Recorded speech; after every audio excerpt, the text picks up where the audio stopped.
Close the doors of your mind from all carnal will, all carnal thought, all of your emotions, all of your thoughts, all of your fears, all laziness, all doubt, all hatred, all jealousy, all envy, all strife, all complaining, all evil joking within one's heart and mind, evil mocking within one's heart and mind, all inordinate affections and lust and sexual immorality, fornication and adultery within the center of your mind, within the center of your consciousness, and bring your mind to focus and balance and attention within yourself, within your 12 cranial nerves, within your hands and your feet, within your thoughts and your mind, with your axons and dendrites, with your heart that pumps oxygenated and deoxygenated blood throughout your body, the inner being of yourself. For today is a day of freedom. Today is a day that Yahuwah has given to us as another Shabath, that we may cease from all our works and our selfish self, that we may bring ourselves to humility and not to fill our stomach, not to come in filling our stomach with things and abominable things that doesn't allow our heart and our mind to process the knowledge bina hakma da'af from the highest Shamayim, Yahuwah, who sits on his throne above all the gods and all the beings, above all people and all beings and all creatures of the earth, whether in the center of the earth, whether on the surface of the earth, whether in the Rakia, or whether in the Shamayim and the unseen forces and the unseen worlds. Today we acknowledge him as the one who made all of the Nahar of the earth, all of the Nahar of the earth, all the rivers and streams on the surface and in the center of the earth, and all the rivers and streams that flow out of your own belly, out of your stomach, that can breathe forth, that can bring forth lies and can bring forth hatred, also can bring forth love and compassion. For who can bring forth salt? What kind of a tongue bring forth salt water and fresh water? For we look at ourselves in our inward being as that being that can bring forth salt water and fresh water. We know fresh water grows the inward man, grows the crops, and it grows the herbs and the things yielding seed for us to eat. But also salt water kills it. Knowing that we live in this world, we are not of it. And we seek not to cause miscarriages within other people, within ourselves and with the other people, and destroy the inner child and the joy and the simcha that's inside of our heart.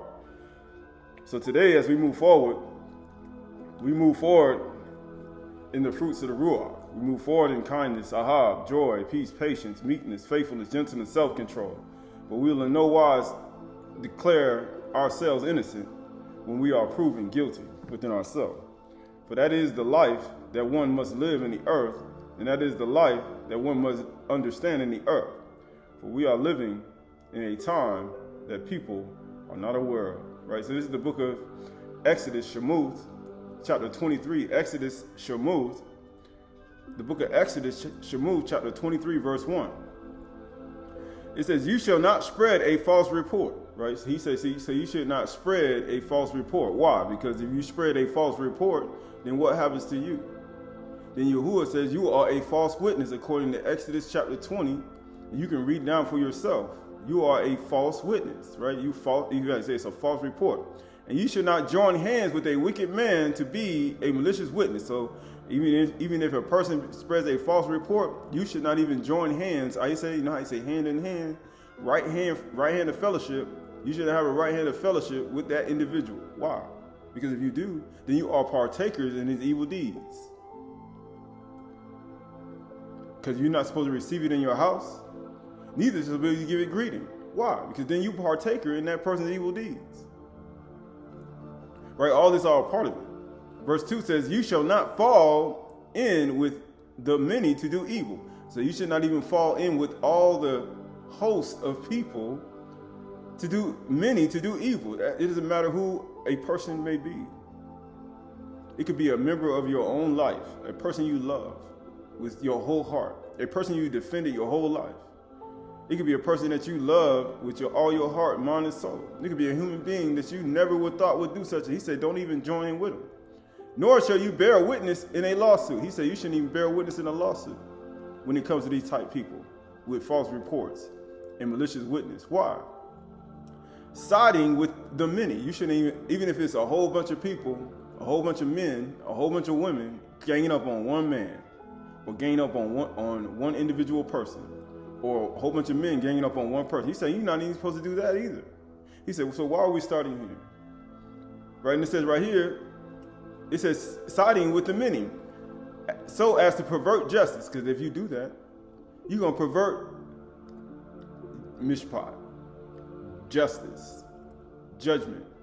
Nor shall you be partial to the poor man in his lawsuit. He said you shouldn't be partial to him. He said, so people join hand in hand. So why are we talking about this? Right? He says, so why are we talking about this? Right? Verse 4 says, and if you meet your enemy's ox or his donkey going astray, ye shall bring it back to him. Right? So people look at these things as we look at ourselves, and people compare people to animals. But most people are not interacting. The people that compare you to animals have not even had any animals in their life. Matter of fact, they never even had an ox or a donkey. They never owned one. But then they compare you to a lower domesticated animal that's not. Yahuwah made you in his image and likeness. And when he gave a man authority over the fish of the sea, fowls of the air, every creeping thing with the behemoth, and all the animals of the earth. He said, if you see the donkey of one who hates you lying down under its burden, you shall refrain from leaving him with it. You shall rescue it with him, right? Because that's called loving your neighbor as you love yourself.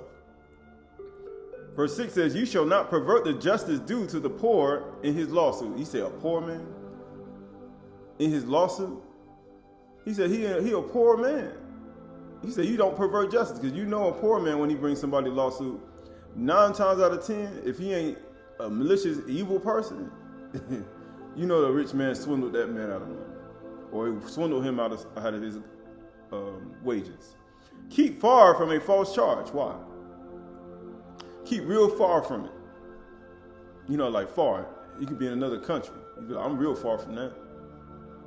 I'm in another state. I'm real far from that. It says, and do not kill the innocent and the righteous. He said, don't kill the innocent and the righteous. Because he could be innocent, and you could still be a person that is innocent in the actual case, and you could still be doing wrong in your life, but you'd be innocent in that one situation. But it also says, do not kill the innocent and the righteous. What happened? For I will not acquit the wicked. And he says that's why you're supposed to judge impartially within yourself. And you shall take no bribe, for the bribe blinds the clear-sighted. It blinds your your 7 eyes. It blinds you. And get what it says? And subverts the cause of those who are in the right. Right? Because the love of money is the root of all evil. It's the root of all perverted justice and perverted judgment. It's the root of it. You slide a person enough money, cash, or you give them some financial advice. Here, this gonna do this right here. Guess what happens? And you ain't gonna judge properly. And here's what you're gonna do. You're gonna pervert judgment. It says, skipping down. Here we go. Going to verse 20. Going to verse 20. Exodus chapter 23, verse 20. Behold, I send a Malak before you to guard you in the way and to bring you in the place that I prepared. He said, I send up a Malak. He said, I send up a Malak to what? Guard you in the way. Why is he sending a Malak to guard you in the way? Because if you got to guard you in the way, that means sometimes you seem to not listen sometimes. And the only reason he sends that Malak in the way is so one can pay attention to what's going on around them and inside of their heart. Why? Because it's important. It's important, right? So that word for Malak, Exodus chapter 23, verse 20. That word for Malak, Exodus chapter 23, verse 23, and verse 20, it's that word for Malak. Because we know that word for angel is Malak. It means a messenger, a deputy. It says a deputy, an angel, a priest, a prophet, a nabi, a teacher, a king, a messenger, an ambassador. So he sends these people, he sends them a lot, because Yahuwah judges, as we talked about last week, in the midst of the gods, in the midst of the Allahims, in the midst of the rulers, the gods, the goddesses, right? The angels, the Malak. He says, guess what he said? He said he judges in the midst of all of them. He said, pay careful attention to him and obey his voice. He said, make sure you pay real careful attention. Why? And do not rebel against him. He said, and do not rebel. What happens when you rebel against him? For he will not pardon your transgressions, for my name is in him. So I guess his name don't mean nothing. Yahuwah's name don't mean nothing. You know how they say? Yahuwah's name don't mean nothing. Exodus chapter 20, they say, why does it say his name? Because you know that name is Shem, his Sham. Yahuwah Sham don't mean nothing. It means, it says what? That word Sham, that word for name is Sham. It means what says position, mark or memorial, individuality, honor. Right? It says honor. For my name is in him. Verse 22 says, going to verse 22, Exodus 23:22. But if you carefully obey his voice and do all that I say, do all that I say, then I will be an enemy to your enemies. He said, I'll be an enemy to your enemies. You know, and it says, and an adversary to your adversaries. He said, then I will be an adversary to your adversary and an enemy to your enemies. He said, I sent him a lot to keep you in the way. Why would he say that? Right, this is the book of Ezekiel, Yakaziel, Ezekiel chapter 21 and verse 9. 21 and 7. Ezekiel 21 and 7. Ezekiel 21 and 7. Actually, go to 21 and 1. Ezekiel 21 and 1. It says, the word of Yahuwah came to me, son of Adam, set your face toward Jerusalem and preach against the sanctuaries. He said, what? He said, preach against them, against the sanctuaries. He said, Qahalath, lecture against the sanctuary, but against the land of Yasharal, and say to the land of Yasharal, thus says Yahuwah, behold, I am against you, and I will draw my sword from its sheath, and I will cut off from you both righteous and wicked. Huh? We just read, don't go out of false report. He said, matter of fact, don't condemn the innocent and the righteous. But he said, I'm going to destroy both righteous and wicked. Because you know why? When you entangle with people who are wicked, then Yahuwah look at you as the same person who with them. Just like we talked about in Shemu's Exodus. He said, don't give out a false report. He said, matter of fact, don't you join with them. Because you can still be a righteous person, but you still with some wicked people who give him false report. You still got them, you still with them. And you know what he said? I'm going to destroy both righteous and wicked because, verse 4 says, because I will cut off from you righteous and wicked, therefore my sword shall be drawn from its sheath against all flesh from the north, from the south and the north. He said from the south and the north. And get what it says, and all flesh shall know that I am Yahuwah. He said all flesh, all the people who got the, he said, why would he say all flesh gonna know that I am Yahuwah? This is Galatians chapter 5 and verse 18, right? This is not that hard. You know how people say? This is not that hard. Verse 5 and 16, he said, you gonna know, all flesh gonna know that I'm Yahuwah when he pull out the sword. What he pull out the sword to do? Verse 5 and 16, but I say, walk in the Ruach, and you shall not gratify the desires of the flesh. He said, all flesh gonna know that I'm Yahuwah. For the desires of the flesh are against the Ruach, and the desires of the Ruach are against the flesh. For these are opposed to each other, to keep you from doing what you want to do. But if you are led by the Ruach, you are not under the Torah, the law. Now the works of the flesh are evident. All flesh gonna know that I'm Yahuwah. He said, I'm gonna cut off from you both righteous and wicked. He said, I'm gonna circumcise them. You know what it says? I'm gonna remove their behaviors from their heart. It says, now the works of the flesh are evident: sexual immorality, adultery, fornication, pornea. He said, why do you keep doing this? Impurity, sensuality, idolatry, sorcery, enmity, strife, jealousy, fits of anger, rivalries, dissension, divisions, envy, drunkenness, orgies, and things like these. I warn you, as I warned you before, that those who do such things will not inherit the Malkuth of Yahuwah Elohim. The Malaky will not pardon your transgressions. He's not going to pardon them. He said, why would the Malaky not pardon your transgressions? He said, behold, I sent a Malak to keep you in the way. Beware of him and obey his voice. For he will not pardon your transgressions, right? So why will he not pardon? Right, so this is the book of Genesis, Bereshit chapter 3, verse 22. Genesis, Bereshit chapter 3, verse 22. Then Yahuwah Elohim said, behold, the man has become like one of us, knowing good and evil, both righteous and wicked. You know what he said? Behold, I'm going to cut off both righteous and wicked. He said, he become like one of us, knowing good and evil, both righteous and wicked. Now lest he reach out his hand and take from the tree of life and eat and live forever. He says, now, he said he know that he's like one of us, knowing good and evil. Why? Because he's like a Malaky now. And get what it says. Now, lest he reach out his hand and take also of the tree of life and eat and live forever. Therefore, Yahuwah sent him out of the gun of Eden to work the ground from which he was taken. Ain't nothing wrong with that. He sent him out to work the ground, to plow the field, to plant seed, to grow plants, to grow a harvest. Right? There's nothing wrong with that. If people have ever done it before, both naturally and ruach, like you understand, there's nothing wrong with that. But it says, he drove out the man at the east of Eden, and he placed a cherubim with a flaming sword. What did he do that for? He put a Malaky, another creature, another being, that turned every way to guard the way of the tree of life. That's the only reason he's sending a Malak to keep you in the way. He's trying to guard the way of the tree of life. He said, behold, obey his voice, and he will not pardon your transgressions and your sins. He said, so why would he do that? Going back to Ezekiel chapter 21. Ezekiel chapter 21. Ezekiel chapter 21. In verse 4. Ezekiel chapter 21, verse 4.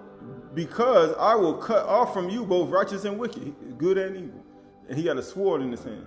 Therefore, my sword shall be drawn from its sheath against all flesh from the north, south to the north. So if you're walking by the flesh and the works of the flesh, understand Yahuwah's voice and his sword is sharpened against you.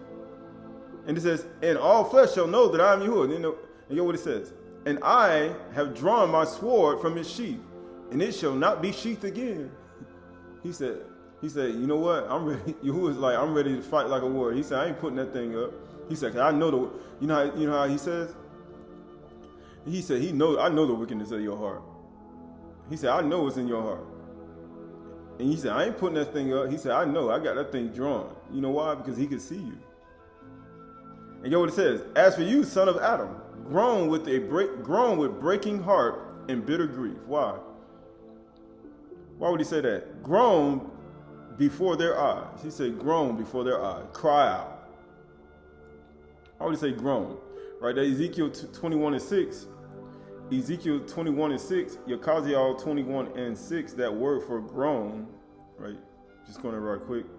Ezekiel 21 and 6. Ezekiel 21 and 6. It says what?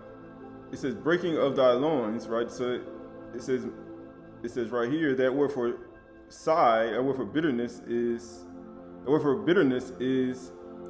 meruth. It means bitterness. But that word for sigh is anak. It means to groan, to sigh. Anak. That's H58:4.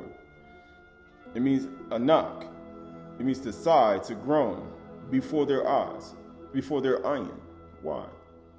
Why would he say sigh before their ayin? Right? Sigh before their eyes, right? And it says right here, you shall say, it's going back to verse 7 of Ezekiel 21:7. And when they say to you, why do you groan? You shall say, because the news that is coming. He said, because of what's coming. The news that's coming, because it ain't got here yet. He said, because of what? Because of the news that's coming. He said, you never heard a news story that ain't happened yet? But he said, man, this news coming. It's something that's coming that y'all not ready for. Because y'all not really, people saying you're not really thinking about what you are doing. He said, why would you do that? Because the news coming. Something that's coming that you don't know about. But that word for news is shamua. It means, that word is for news is H8052. It is shamua. Shamua. It means what? Something heard, an announcement. There's an announcement coming. It says doctrine, a report, a rumor, right? Something that's heard. And it says right here, it says, yeah, here we go. And as for you, son of Adam, groan with a breaking of heart, groan before their iron. And when they say to you, why are you groan? You shall say, because of the Amurah that is coming. Every heart will melt, and all hands will be feeble, and every ruach will faint, and all knees will be weak as water. Behold, it is coming, and it will be fulfilled, declares Yahuwah Elohim. He said it's going to be fulfilled. Regardless of how many times you pray, no matter how many times you fast, no matter how many times we do these things, he said it's coming. You know why? Just like he talks about in Jeremiah 14, he said they're going to be black to the ground. Because there ain't no more bread, no more grain. There's a famine. He said it's coming. You get what it says? And the word of Yahuwah came to me, son of Adam, Naba, and say, thus says Yahuwah, a sword is sharpened, and also polished, sharpened for the slaughter. What do you think that Malaky and Bereshit saying he's going to keep the way of the tree of life? What do you think his mindset was when Yahuwah gave him an order to keep the way of the tree of life? Polished to flash like lightning, and this is 7th day, sword, knife, wrestle, all word, perfection. It's polished like the flash like lightning. Like what? Like lightning? He said it's polished to flash like lightning. Right? So that word for lightning,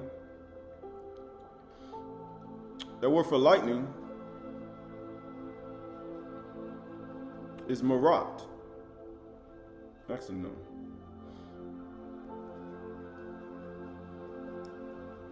It means that word for lightning is barak.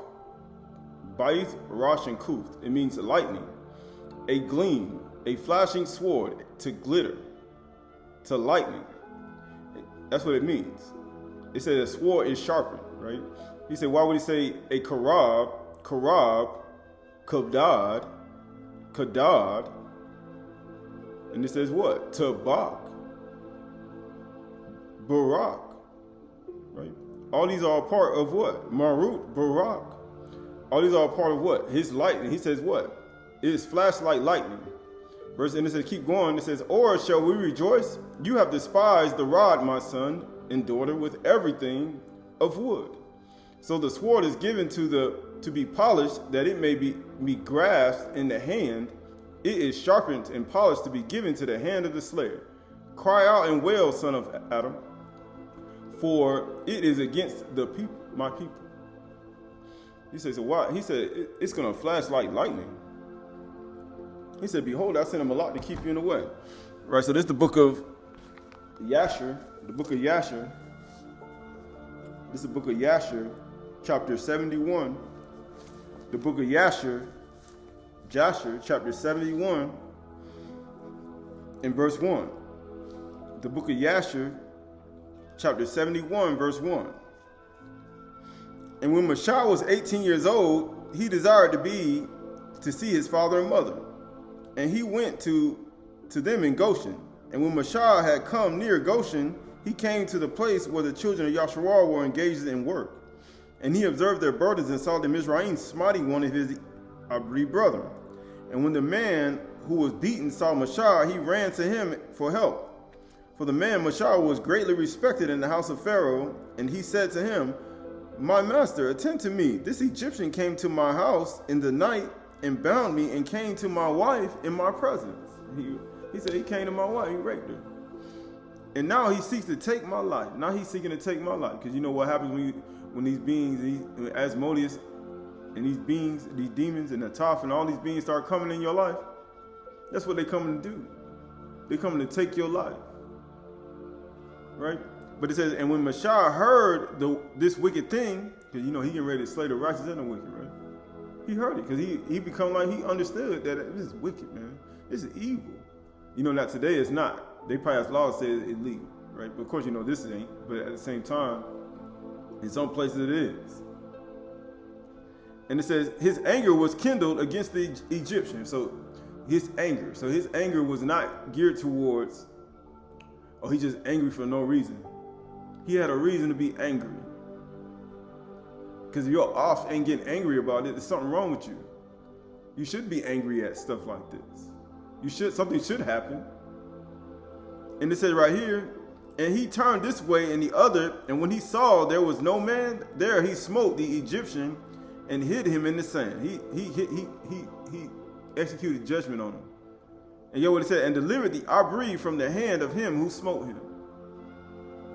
Yeah, smote him. And the Abri went to his house, and Mashah returned to his home. So after they done slew him, he hid him in the sand. He buried it and covered it up, and went forth and came back to the king's house.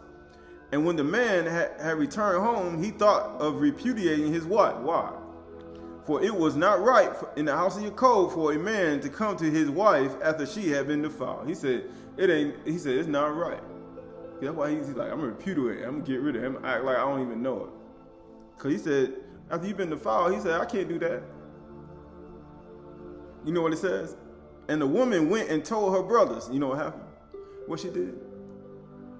Because he said he laid with her right in his sight, which means that she ain't resist, she ain't cry out, she ain't do nothing.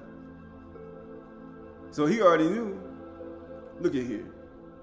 And get what happened? And the woman went and told her brothers. She went to go tell all the brothers, all the people joining in the band, going to do something to him. And the woman's brothers sought to slay him. Why? They tried to kill him. Why would they try to kill him, man, after he got bound and his wife got raped in front of him? Why? Because he was telling her the truth. He was telling her the truth about what really happened and why you didn't do what you were supposed to. Why you ain't even fight? Why you just let him just do that? Because he was trying. He told her the truth. So everybody wanted to kill him. You know why? And he fled to his house and escaped. What else he gonna have to do? He gonna have to leave. He gotta run for his life. That happens in this world. People say that don't happen in this world. Yes, it does. And you know what people do? They join in together with false witness and false report, and they make it seem like it didn't happen that way. And then they join together, and then you know what happens? Then you are like, I'm gonna slay both righteous and wicked. I'm finna get all of you. And you know what he says right here? And the woman went and told her brothers, and the woman's brothers sought to slay him. And he fled to his house and escaped. And on the second day, Mashah went forth to his brother and saw, and behold, 2 men were quarreling. Right? And you know what happened after that? And he said to the wicked one, why did thou smite thy neighbor? They were quarreling and fighting. He said, why are you smiting your neighbor? He said, you know what? Why are you doing that? Why are you making a YouTube video about it? What you doing that for? And he says, and he answered him and said to him, who has set thee for a prince and a judge over us? He said, behold, I sent a Malaky to keep you in the way. Beware of him and obey his voice, for he will not pardon your transgression. He will not pardon your transgression. And get what it says. Dost thou think to slay me as thou did slay that Egyptian? You know what happened when you start casting judgment on other people? They start bringing up what you did. You know what you did. Remember what you did now. Remember what you did. You did some stuff too now. So don't act like you ain't do nothing wrong. You know how it is. Don't act like you ain't do nothing. And you go back and forth. It says, and Mashah was afraid, and he said, surely this thing is known. He was scared. He like, man, these people know. How y'all know? You know, black people, brown people, black people, we already know. They gossip, they gossip all across the whole country. Everybody gonna know your business once you do stuff. You're like, how you know about that? Such and such told me. How you know? Because such and such told me. And you no more going to your brother and him alone anymore. You got like 1,000 people don't know your business, right? And it said right here, you know what it says? And he answered him and said, who has set thee a prince and a judge over us? Right, verse 8. Thou think to slay me as thou slay the Egyptian? And Mashah was afraid and said, surely this thing's known. And Pharaoh heard of this affair. And then, you know what happened? After everybody started talking about everything, start gossiping and running their mouth, you know what happens? Then Pharaoh, then the kings and the rulers and the leaders of the country and the political people, all the people started knowing, the mayor, the government, the tax office, the people inside of the judges, the rulers, the politicians, the senators. Everybody started finding out about this one person and what he did. Because of what you say. Because you gossip and slander. I ain't talking about condoning murder or rape or anything like that. No. The homicide, no. I'm just saying how people get their business. That's how people find out about things inside of people's private life and their private home that they shouldn't know. That's how it works. Because everybody gossiping, right? But it said right here. And get what it says. And Pharaoh heard of the affair, and he ordered Mashah to be slain. And he said, man, I'm going to kill this person because you just transgressed their laws. That's not, you don't just slay a man and just hide him in the sand. You do that today, you're going to prison if they catch you. And it says, so Elohim sent his Malak and appeared unto Pharaoh in the likeness of a captain of the guard. Behold, I sent a Malak to keep you in the way. Beware of him and obey his voice, for he will not pardon your transgression. He sent a Malak to keep him in the way. And get what it says. And the Malak took hold, and it says right here, and get what it says, and in the verse 10, and the Malak of Yahuwah took the sword from the hand of the captain of the guard and took his head off with it. For the likeness of the captain of the guard was turned into the likeness of Mashah. So he cut off the captain of the guard of another man, and then the captain's head, he made it look like it was Mashah, like he was dead, like he wasn't alive anymore, like he just got killed, and that he got slain as by the order of Pharaoh. He made it look like he was gone. That's what a Malak, he said, I sent a Malak to keep him. Why he did all that for one man? And get what it says. And the Malak of Yahuwah took off the right hand of Mashah and brought him forth from Mizraim and placed him from without the border of Mizraim in a distance of 40 days. Right? So what happened? And the Malak of Yahuwah took hold of the right hand of Mashah, his yard, open right hand. You get what he did? And brought him forth from Mizraim and placed him from without the border of Mizraim, a distance of 40 days' journey. How many days was Yahushua here? When he was with the disciples, we talked about 40 days, right? He was about 40 days' journey. Amazingly, he said we're almost at the end of that 40 days that he was here. And amazingly, what happened? And Aaron and his brothers alone remained in the land of Mizraim, and prophesied to the children of Yasharal, saying, thus says Yahuwah Elohim of your ancestors, throw away each man the abomination of his eyes, and do not defile yourself with the idols of Mizraim. And the children of Yasharal rebelled and would not hearken to Aharon at that time. And Yahuwah thought to destroy them. I'm going to slay both righteous and wicked. It says, were it not that Yahuwah remembered the covenant which he made with Abraham, Isaac, and Jacob? And in those days, the hand of Pharaoh continued to be severe on the children of Yasharal, and he crushed and oppressed them until the time when Elohim sent forth his word and took notice of them. Right? So he sent a Malak to keep him in the way. He said, why would he send a Malak to keep you in the way? Right? All that's a part of it. But this is all a part of it too. Right? So this is the book of Genesis, chapter 10, verse 25. Bereshit chapter 10, verse 24. Go to Bereshit chapter 10, verse 24. Bereshit, Genesis chapter 10, verse 24.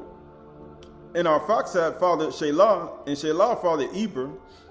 To Eber were born two sons. The name of the one was Peleg. For in his days the earth was divided, and his brother's name was Joktan. He said he gave him a son, and he called his name Peleg.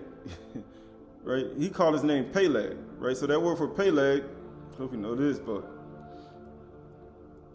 that word for Peleg, that word, his name means earthquake. Why? Because the earth was divided during that time. His name means earthquake. He was named during the time of the earthquake. Why? Because it was a lot of earth changes during that time. There was a reset during that time. There was a reset on the land masses during that time. And guess what it also means? The word divided means palag, right? It was an earthquake. The earth was what? Divided in those days. The word for divided is palag. Peleg, to split, to divide. Because his name means earthquake. It was an earthquake that split and divided the land masses. Why? Because that's all a part of it. Right? This is Zechariah 14:1. Zechariah 14:1. Zechariah 14:1. Zechariah 14:1. Behold, a day is coming for Yahuwah when the spoil taken from you will be divided in your midst. He said it's gonna be divided in your midst. For I will gather all nations against Jerusalem to battle, and the city shall be taken, and the household plundered, and the women raped. The what? The women raped. Half of the city shall go into exile, but the rest of the people shall be cut off from the city. Right? So most people live in cities right now. Right now, most people live in cities and, nothing happened. We live in these places and you just assume there ain't gonna be no earthquake. Ain't nothing gonna happen. But guess what? If an earthquake happened right now, right? All the luxuries and the things that you have, the way you live, the way you operate, was going to change in an instant, in a moment. And all the things that you thought you were going to do the next day ain't going to happen. And your whole life is going to be different than it was before. Right? But that's how fast Yahuwah's judgment. For that word for divided, in Zechariah chapter 14 and verse 1, that word for divided is Qahalath. It means to be smooth. It also means to separate, to divide, to flatter. To flatter. He said, why would he do that?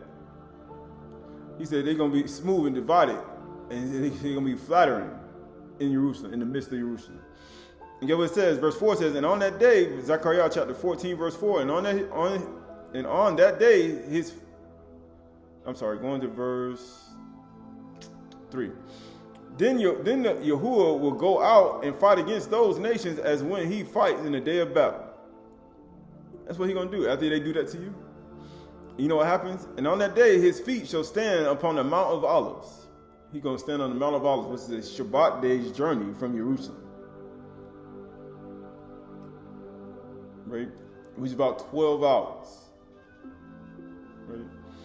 And it says right here, it says on the Mount of Olives, and lies before Jerusalem on the east. And the Mount of Olives shall split into two from the east to the west by a very wide valley, so that one half of the mount shall move northward, and the other half shall move southward. Then he said, I'm going to strike the righteous and the wicked from the north to the south. You know what he said he's going to do? He said, a sword is sharper. And he said, I ain't sheathing it again either. And I'm gonna split it from the north to the south. And amazingly, he said, it's going to split in two. He said, how does the earth split in two? We just read it. Earthquake. And matter of fact, it's going to be divided. The whole earth it's going to be divided. And matter of fact, it's going to be divided. Why? Because of the smooth speech and the flattery that people have done, and the flattery judgments that people have done, and the things that people have done. That's the reason. That's the only reason, right? This is the book of Matthew chapter 27. Matthew chapter 27 and verse 46. Matthew 27 and verse 46. And about the 9th hour, Yahushua cried out with a loud voice, Aliyah, Aliyah, lama sabachthani, ma'alahim, ma'alahim, why hast thou forsaken me? And some of the bystanders hearing it, saying, the man is calling for Aliyahu. And one of them ran and took a sponge and filled it with sour wine and put a reed and gave him to drink. But the other said, wait, let's see whether Aliyahu will come and save him. And Yahushua cried out again with a loud voice and yielded up his ruach. And behold, the curtain of the temple was torn in two. What happened? He cried out, and the whole earth shook. And guess what? And the earth shook, and the rocks split. What do you think happens after that? An earthquake. an earthquake. You know, an earthquake. Peleg. And guess what happened? And the tombs were open. Peleg. Palah. And many bodies of the Chdshim who had fallen asleep were raised. How do you think you're going to rise from the dead? What do you think the first resurrection is going to look like? He's on the dead and Mashiach going to rise first. What do you think it's going to look like?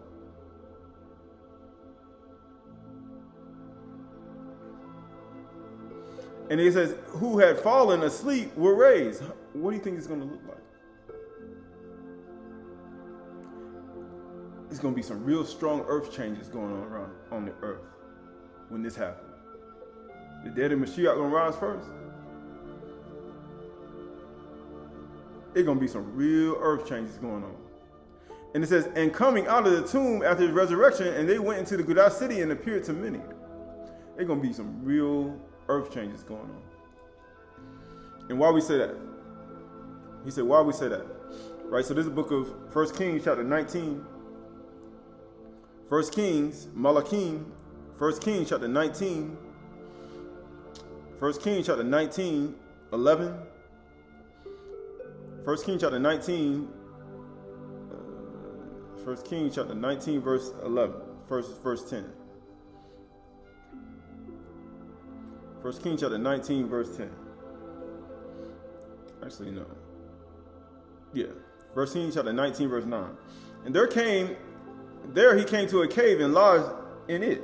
And behold, the word of Yahuwah came to him and said to him, what are you doing here, Eliyahu? And he said, I've been very jealous for Yahuwah, the Elohim of hosts, for the people of Yasharal have forsaken your covenant. Bari. They forsaken it. Thrown down your altars. They done threw down the shulchans, the altars, and killed your Nabi'im with the sword. And my brother's keeper. And even I only am left, and they seek my life to take it away. Just like the man did when he raped his wife, and he was in the house, and he was just like, and he was sent it for his brothers. And he was like, and he repudiated his wife for what she did. And you know what happened? They was coming to kill him and slay him. And he ran for his life, and he escaped. And he said, go out and stand on the mount before Yahuwah, and behold, Yahuwah passed by, and a great and strong wind tore the mountains and broke in pieces the rocks before Yahuwah. Man, it was a hurricane, a whirlwind, a tempest, a Turah. And after the wind, an earthquake. After the wind, after the storm, an earthquake. But Yahuwah was not in the earthquake, and after the earthquake, a fire. Wildfires. You know how people get it? But Yahuwah was not in the fire, and after the fire, the sound of a low whisper. And Aydah heard it. He said, so when you see all these signs, right? This is the book of Matthew. Matthew chapter 24. Matthew chapter 24 and verse 24. Matthew 24 and 24. Matthew 24 and 24. For false Mashiachs and false Nabi'im will arise and perform great signs and wonders, so as to lead astray, if possible, even the elect. And you can see them now. Because it's the summertime. Why would they not come out? Everybody outside.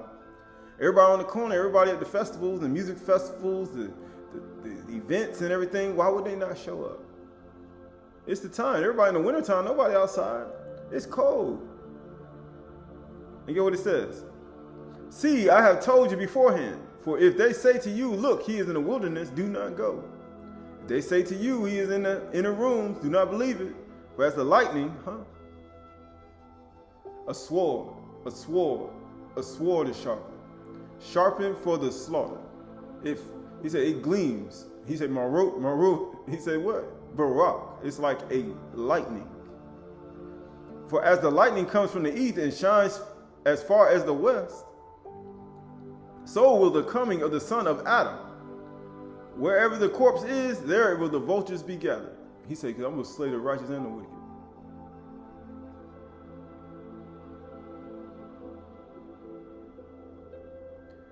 He says, and immediately after the tribulation, those days, the sun will be darkened. Verse 29. And the moon will not give its light, and the stars will fall from Shamayim, and the powers of Shamayim will be shaken. How you say? An earthquake. How you say? You ever seen a Shamayim quake before? He said, I ain't never seen one of them before. A Shamayim quake. It says, then will appear the sign of the son of Adam. Then all the tribes of the earth will mourn. They're gonna do what? He said, then they're gonna go to the house of mourning, then in the house of mirth. Then they're gonna be feeble and throw sackcloth and ashes. Then they're gonna fast. Then they're gonna start doing that, and they will see the sign. They will see the son of Adam coming in the clouds of Shamayim with power and great kabod, and he will send out his Malaky with a loud trumpet call, with a Turah. How do you think Malaky, when they Malaky sound Turah, what do you think it looked like? Famines, earthquakes, storms, hurricanes. That's what it looked like. That's what sounds of Turah look like. You say, oh, what is that? That's a Turah. And guess what? And they will gather his elect from the four winds, and from one end of the earth to the other. Right? So guess what happened? Verse 32. For from the fig tree learn this lesson. For when the fig tree burn, when the fig tree bloom in the summertime. We're in the summertime right now, and the people say, what do I need to look looking for? We should already know these things, but he said we don't. So therefore, as soon as the branch becomes tender and puts out its leaves, you know that summer is near. Say, right now it's leaves on the tree, but it's still cold outside. They say, so what's going on? Why is it still cold outside in some places, and the leaves are out in some places? But it says right here, you know that summer is near. So also, when you see all these things, when you see it, how you gonna see it? With your eye? You're not gonna be blinded by all the distractions that Satan throws you on television, on TV, and all these things around you. You're not gonna be blinded by it. So also, when you see all these things, know that it is near and at the very gates. It's almost at your door. You know how we have gates? Close the doors of your mind, all your gates in your mind. It's almost at you. It's almost at your gates, at your front of your door. He said, they ain't get here yet. Truly I say to you, this generation will not pass away till these things take place. Heaven and earth will pass away, but my words will not pass, right? Going back to 1 Kings. Going back to 1 Kings chapter 19. 1 Kings chapter 19, verse 10. 1 Kings chapter 19, verse 10. We're getting out of here. It's in 1 Kings chapter 19, verse 10. There's more to the story. In 1 Kings chapter 19, verse 10. And it says right here, actually going to verse 11. It says, and he said, go out and stand on the mountain before Yahuwah. And behold, Yahuwah passed by, and the great storms and the winds tore through the mountains and broke in pieces the rocks before Yahuwah. He's in a Malaky. I say with a very loud sound to rule. But Yahuwah was not in the wind, and after the wind, an earthquake. But Yahuwah was not in the quake, and after the earthquake, a fire. But Yahuwah was not in the fire, and after the fire, a low whisper. And all Yahuwah heard it, and he wrapped his cloak, and he went out and stood at the entrance of the cave. And behold, there came a voice to him and said, what are you doing here, all Yahu? And he said, I have been very jealous for Yahuwah of hosts, for the people of Yasharah have forsaken your covenant and thrown on your altars and killed your Nabi'im with the sword. And even I am left, and they seek my life to take it away. You know what Yahushua said? He said, then they will deliver you up and they will kill you.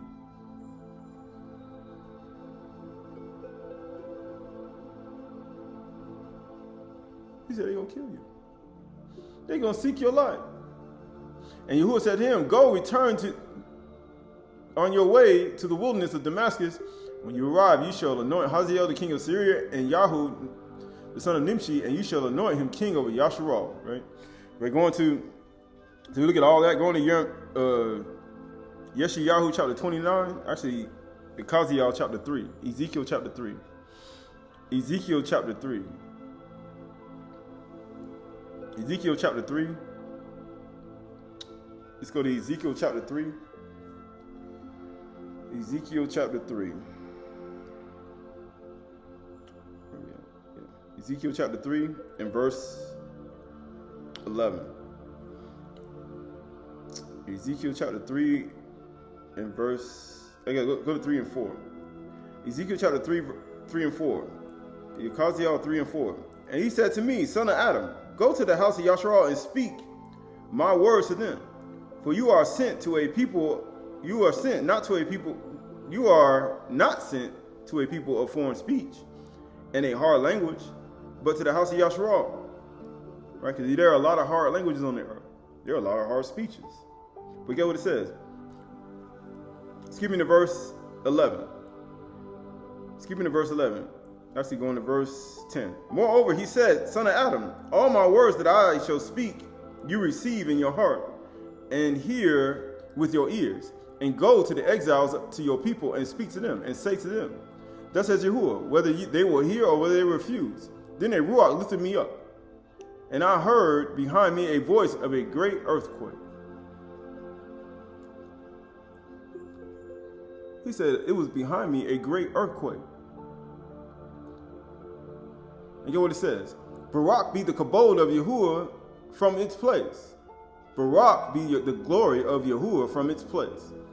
It was the sound of the wings of the living creatures as they touched one another. Say what?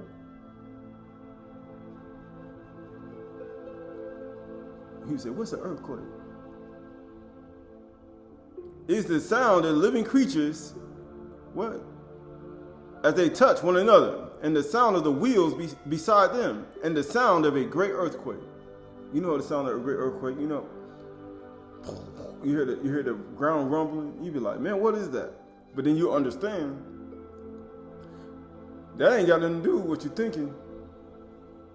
He said, and get what it said, and the ruach lifted me up and took me away, and I went in bitterness in the heat of my ruach.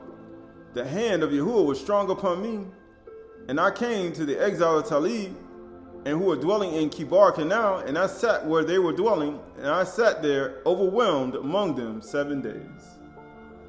He sat 7 days. And at the end of 7 days, the word of Yahuwah came to me, son of Adam, I have made you a watchman for the house of Yasharal. You mean a watch? I ain't Ishlapi. You're 7 years. Is it always not much watching? Whenever you hear a word from my mouth, you shall give them warning from me. And if I say to the wicked, you shall surely die. I'm gonna slay both righteous and the wicked. You give him no warning, nor speak to warn the wicked from his way in order to save his life. We say, what can happen? An earthquake. You know, people say these things. The wicked person shall die for his iniquity, but his blood I require at your hand. That's why you can't hold things in. People say, why? Because he said, you know. So you know the truth. You know it's a false witness. You know it's a false report, and you ain't gonna say nothing. You know it's a false report, and you ain't gonna say nothing. But if you warn the wicked, and he does not turn from his wickedness, or his wicked way, he shall die for his iniquity, but you will have delivered your soul. That's why he said, he said, I want to hear from Yahuwah. You know how people say? I want to hear his word. I want to hear him speak to me. And then you don't say nothing. And then what do you think gonna happen to you? He said, beware. Right? Again, if a righteous person turns from his righteousness and commits injustice, and I lay a stumbling block before him, he shall die. Who gonna lay the stumbling block before him?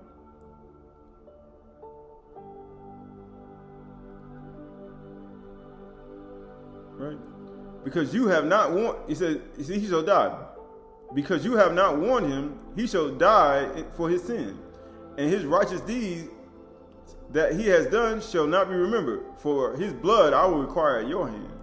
But if you warn the righteous person not to sin, and he does not sin, he shall surely live.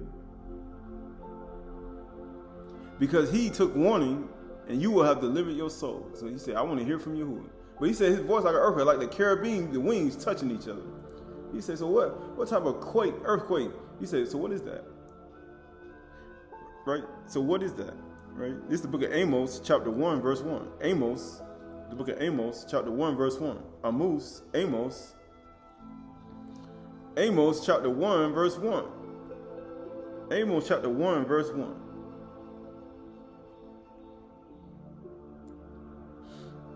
Amos chapter 1, verse 1. The word of Amos, who was among the shepherds of Tekoa, which he saw concerning Yasharal in the days of Uzziah, king of Yehudah, in the days of Jeroboam, the son of Jaish, the king of Yasharal, 2 years before the earthquake. 2 years before the big great earthquake.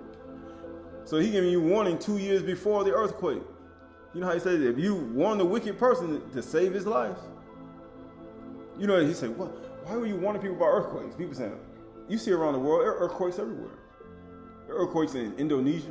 There are earthquakes in Pakistan. There are earthquakes in certain regions. The largest earthquake, he said, in America, Alaska, it was a 9.2 in 1964. 1964 earthquake. It lasted 4 minutes. They said it was 400 foot drops that were formed in the ground for it shaking for 4 minutes straight. Right? These people saying, what do you mean by that? California, what they call California. Earthquakes. People saying, so why are you talking about tsunamis? New Madrid fault line. Earthquake. 8.5. Shook all the way to Maine. People saying, when did that happen? Happened before you were born. There were earthquake rises. How do you think the continent split? How do you think animals were left here from other countries and other places, and you have animals in one country, but they're not in another country? How do you think that happened? How do you think all these things happened? Earth changes took place. A reset took place on the earth. How do you think it all happened? It's all happened before.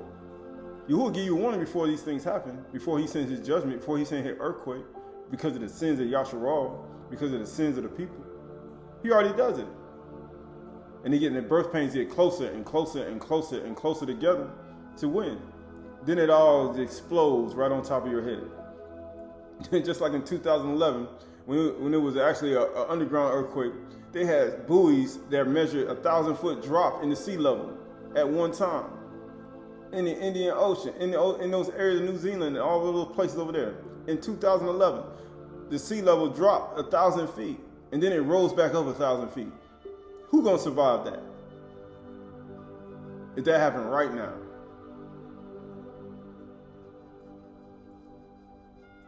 You ever picked up a heavy stone before? Let one fall on you. It will crush you. It'll be the size of your head, but it will crush you. Right? But all that's a part of it. And he said, verse 2 said, and he said, Yahuwah roars from Saun, and he utters his voice from Jerusalem. The pastures of the shepherds mourn, and the top of Carmel withers. He said, it mourns and withers. Thus says Yahuwah, for 3 transgressions of Damascus, and for 4, I will not revoke punishment, because they have threshed Gilead with threshing sledges of iron. So I will send fire upon the house of Hazael, and he shall devour the strongholds of Aydah. And I will break the gate of Bar of Damascus, and cut off the inhabitants of the valley of En. And him who holds the scepter from Bethin, and the people of Syria shall go into exile of Kir, says Yahuwah. Right? He says, so why is he trying to get people to understand this, right? Because it's important. He says, so why is he trying to do this, right? So this is the book of Psalms. This is the book of Psalms. Let me see. Yeah, book of Psalms, chapter 49. Actually, let's go to Psalms chapter 60.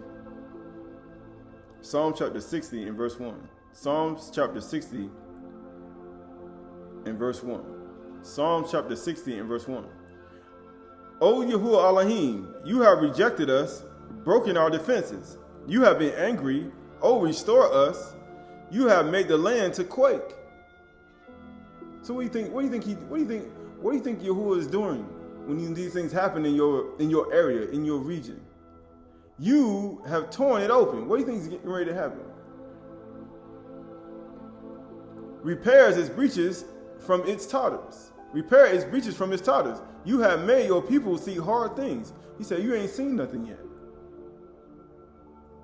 Have you seen an earthquake? What Yahuwah actually do? He sent you warning. He sent his cherubim like their wings touching each other and shake the ground a little bit, and you see how powerful it is. And then you say, oh, I want to continue to play with him. And it says, you have given us wine to drink that made us stagger. He said, why do you think he did that? You have set up a banner for those who fear you, that they may flee to it from the bow to save their lives.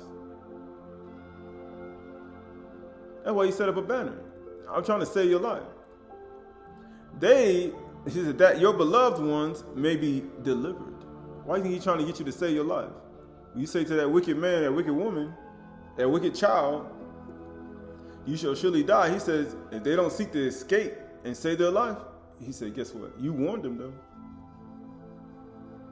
He said, the blood ain't on my hand. He said, it ain't on your hand anymore. That your beloved ones may be delivered. Give salvation by your right hand and answer up. Why do you think he gave Mashah? He saved Mashah. He below sent a Malaky to keep him away. And he took him by his right hand. And then he made it look like he was dead. He said he sent him a lot. Elohim has spoken in his Qhdsh with his exaltation, and I will divide Shechem and the portion out of the vale of Sukkah. Gilead is mine, and Manasseh is mine. Ephraim is mine. Ephraim is my helmet. Apharim is my helmet. And Yehuda is my scepter, my ruler. He said, well, why would he do that, right? He says, why would he do that? This is Psalms chapter 99, Tehillim chapter 99.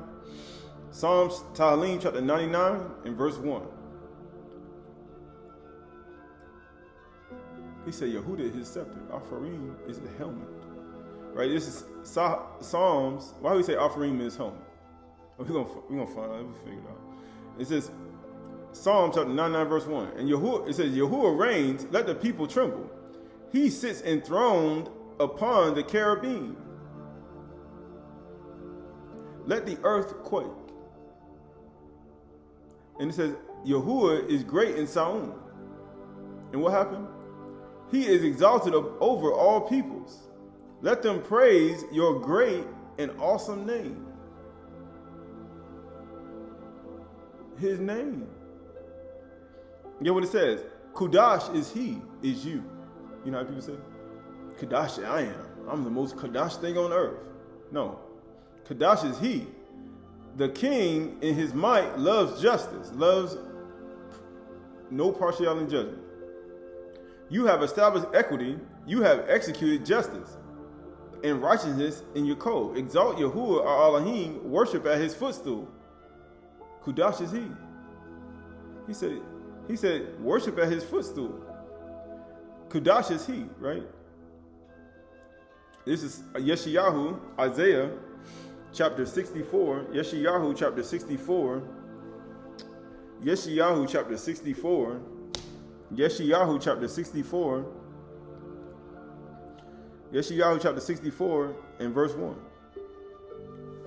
Yeshayahu, Isaiah, chapter 64, verse 1. Oh, that you would rend the Shamaim and come down. He said, rend, tear the Shamaim and come down, that the mountains might quake at your presence.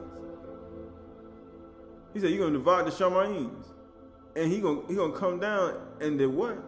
And the mountains might quake at your presence. What do you think happens when Yahuwah come down here? The earth shakes. The ground moves. Things start to move. The cherubim wings touch each other. A Malaky come down and touch down on the earth. That's how you know he done came down. He said, what's getting ready to happen? And when the fire kindles brushwood, why do you think, oh Yahoo, what do you think you just saw an earthquake? And when the fires kindles brushwood, you know what all Yahoo saw? Same thing. And the fires cause waters to boil. That's like volcanoes. To make your name known, huh? He said, how does Yahuwah make his name known? That's how he makes his name known. He said, you ain't gonna know his name. He said, you know his name now. And get what it says. He said, make his name known to your adversaries. That's why he does it. You see me? You see how powerful I am? And get what it says. And that the nations might tremble at your presence. That's why. That's how fast he does it. Why he does that? when you did awesome things that we did not look for. You came down, the mountains quaked at your presence. He said, we weren't looking for that. And the mountains shook. And get what it says. From of old, no one has heard or perceived by the ear, because did not the ear taste the bar as the mouth tastes the food? Because it go into your body. No eyes have seen a Elohim beside you. Who do all this shaking and quaking and boiling? Who do all that? And get what it says, who acts for those who wait for him. He said, wait on Yahuwah. They that wait on Yahuwah shall renew their strength. They shall mount out with wings like Netzar, eagles. And get what it says, you meet him who joyfully works righteousness, those who remember you in your ways. Behold, you were angry, and we sinned in our sins, and we have been a long time, and shall we be saved? Because any man born of Yahuwah don't keep on committing sin. They don't walk according to the flesh. We have all become like one who is unclean, and all our righteous deeds are like a polluted garment. He said, say what? Like a polluted garment. We all fade like a leaf. Though your outward man perish, your inward man is renewed day by day. But how is your inward man being renewed by day if you keep on doing the very same things? As we just first said in Exodus chapter 23. And get what it says. And our iniquities, like the wind, take us away. You know what all Yahoo saw? He saw a wind, he saw an earthquake. He saw things breaking into pieces. There is no one who calls upon your name. I thought his name didn't matter. No one who calls upon your name who rouses himself to take hold of you. He said, I'm holding on to Yahuwah near him. I'm holding on to his leg. He said, why are you holding on to his leg?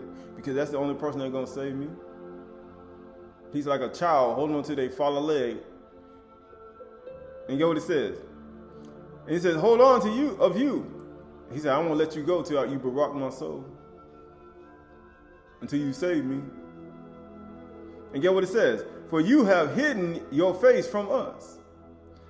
And have made us melt in the hand of our iniquities. But now, O Yahuwah, you are our Father. We are the clay, and you are the potter. We are the work of your hands. But be not so terribly angry, O Yahuwah, and remember not iniquity forever. Behold, please look, we are all your people. Right? So all that's a part of it. He says, what are they doing? They're pleading their cause to Yahuwah because Yahuwah is doing things, right? This is Isaiah, Yeshayahu, chapter 29, verse 5. Isaiah 29 and 5. Isaiah 29 and 5. Actually, 29 and 4. It says, and you will be brought low.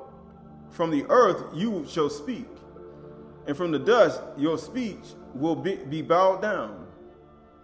Right? Your voice shall come from the ground like a voice of a ghost. Like the voice of a ghost. And from the dust your speech shall whisper. But the multitude of your foreign foes shall be like small dust, and the multitude of your ruthless like passing child. And in an instant suddenly you will be visited by Yahuwah of hosts.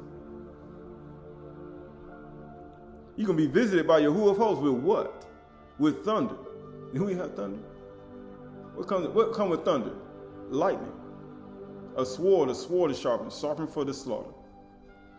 A tempest. He said a sword, a thunder, an earthquake. What do you mean earthquake? An earthquake. And a great noise. You know, you hear that stuff. You hear it all around the earth. Go online. You go and say strange noise. That's all you hear.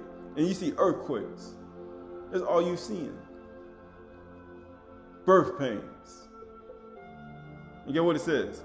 With whirlwinds, hurricanes, tempests, and the flaming devouring fire, and the multitude of the nations that fight against Ariel, and all that fight against her and her strongholds and distress her, shall be like a dream.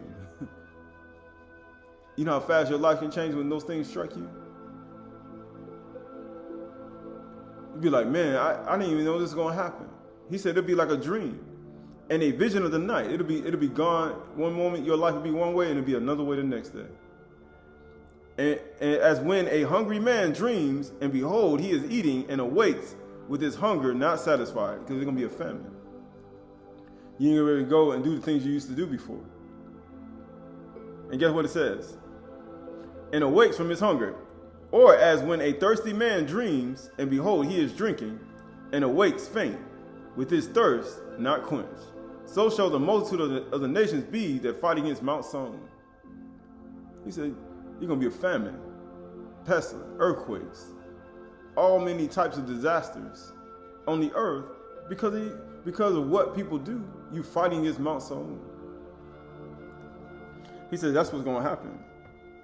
But why is all this important? Right, this is 2nd Baruch. 2nd Baruch, pseudepigrapha. 2nd Baruch. 2nd Baruch. 2nd Baruch, pseudepigrapha, volume 1, chapter 27. 2nd Baruch. 2nd Baruch, chapter 27. Pseudepigrapha, volume 1 and 1. 2nd Baruch 27 and 1, pseudepigrapha, volume 1. 2nd Baruch 27. It says, and he answered and said to me, the time will be divided into 12 parts. All right, let's go to verse 26. And it says, and I answered and said, that tribulation which will be in the last, it says, that tribulation which will it last a long time? And that distress, will it embrace many years? Right. So you look at, he said when the day after the days of the tribulation, he said the sun will be turned to darkness. There's going to be famines and earthquakes in diverse places. But he said, shall it be many years? You know how people say, how long is it going to last? Because most people don't like when disasters last a long time. They want to get back to their normal life. But it says, 27, and he answered and said to me, that time will be divided into 12 parts. Right. So you got 12 parts. Each part has been preserved for that for which it was appointed. In the first part, beginnings of commotions. Right? In the second part, slaughtering of the great. And in the third part, the fall of many into death. And in the fourth part, the drawing of the sword. He said, I'm going to draw my sword and I'm not going to sheath it again. He said, I'm not doing it. And I'm going to slay both righteous and wicked. And get what it says. In the fifth part, famine and withholding of rain. It's going to be famine. Because it don't rain, your food ain't going to grow. Your food ain't going to grow. And get what it says. It says, in the sixth part, earthquakes and terror. Earthquakes and terror. He said, you ain't seen nothing yet. And get what it says. In the eighth part, multitude of ghosts and appearances of demons. You see that today. Matter of fact, you see these earthquakes. You see withholding. You see famines today. You see earthquakes today. Matter of fact, you see the earthquakes everywhere. Right? You go to the website. They got the great shakeout. They already preparing for the earthquake. You think they're gonna tell you?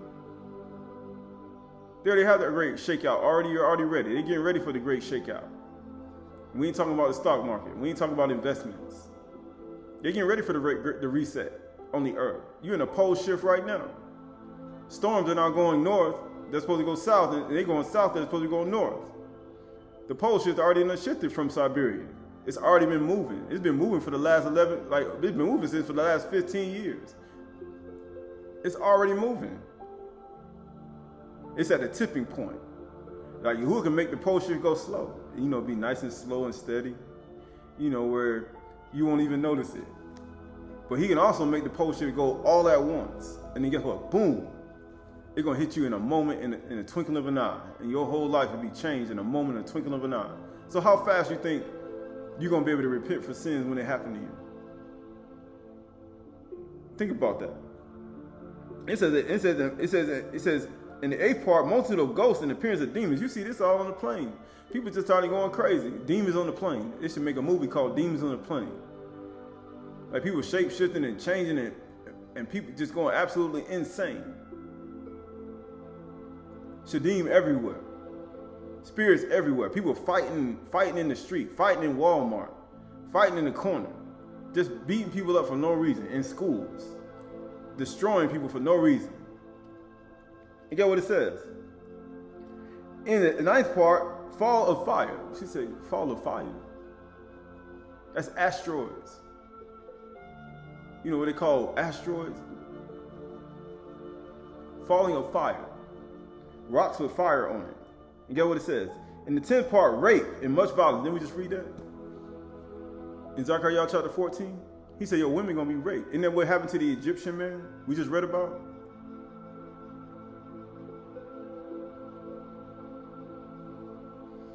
And get what it says, because you know what happens when disasters come, and ain't no lawlessness. Everybody goes crazy. Ain't nobody in the house. Everybody violence. The women are the victims. Just like in New Orleans when they had the hurricane, there were people getting raped inside of the dome in the bathroom. Right? When you have disasters come on you and whirlwinds come, then guess what happens? Floods come, then guess what? Everybody loses all sight of what's righteous, and everybody gets violent, and then people get raped. That's what happens. And guess what happens? And it says, in the 11th part, injustice and unchastity. Why? Because nobody has any type of self-control. Everybody just sleeping around. Ain't no justice. Adultery increases. Fornication increases. Sexual morality increases. Sexual sin increases. Intercourse increases. That increases Asmodeus and Abimelech. Hatred and envy. Autoleaf. Grudges. That increases. False reports. It's increasing. And guess what? In the 12th part, disorders and a mixture of all that has been before. So when the 12th part happens, it's gonna be a mixture of all of it at once, and all these events are gonna happen, and everything will be mixing together, and you'll see it all happening: earthquake, injustice, chastity, rape, earthquake, ghosts, demons, rape, violence, all this start mixing together. That's what you see today. And it's getting more frequent over and over and over again. Are we not in the 12th part? We are in the 12th part. And get what it says? It says, and these parts of that will be preserved and will be mixed with one another, with another. That's what it's doing. And you got people mixing together with people. And guess what happens? And they will minister to each other. He said they're gonna be ministering to each other. They're gonna be your messengers. Those are gonna be the people ministering to you. Isn't that what you see today? They're gonna be the ones teaching you. Fornication, adultery, they're gonna be the ones teaching you. Lying and rape. Disorders and mixture. Right? And they're gonna, just like how these disasters mix together, all this gonna be mixed. And guess what it says? For some of these parts will withhold a part of themselves and take from others, and will accomplish that which belongs to them and to others. Because each part is going to take from each other, and they're going to use it from another person.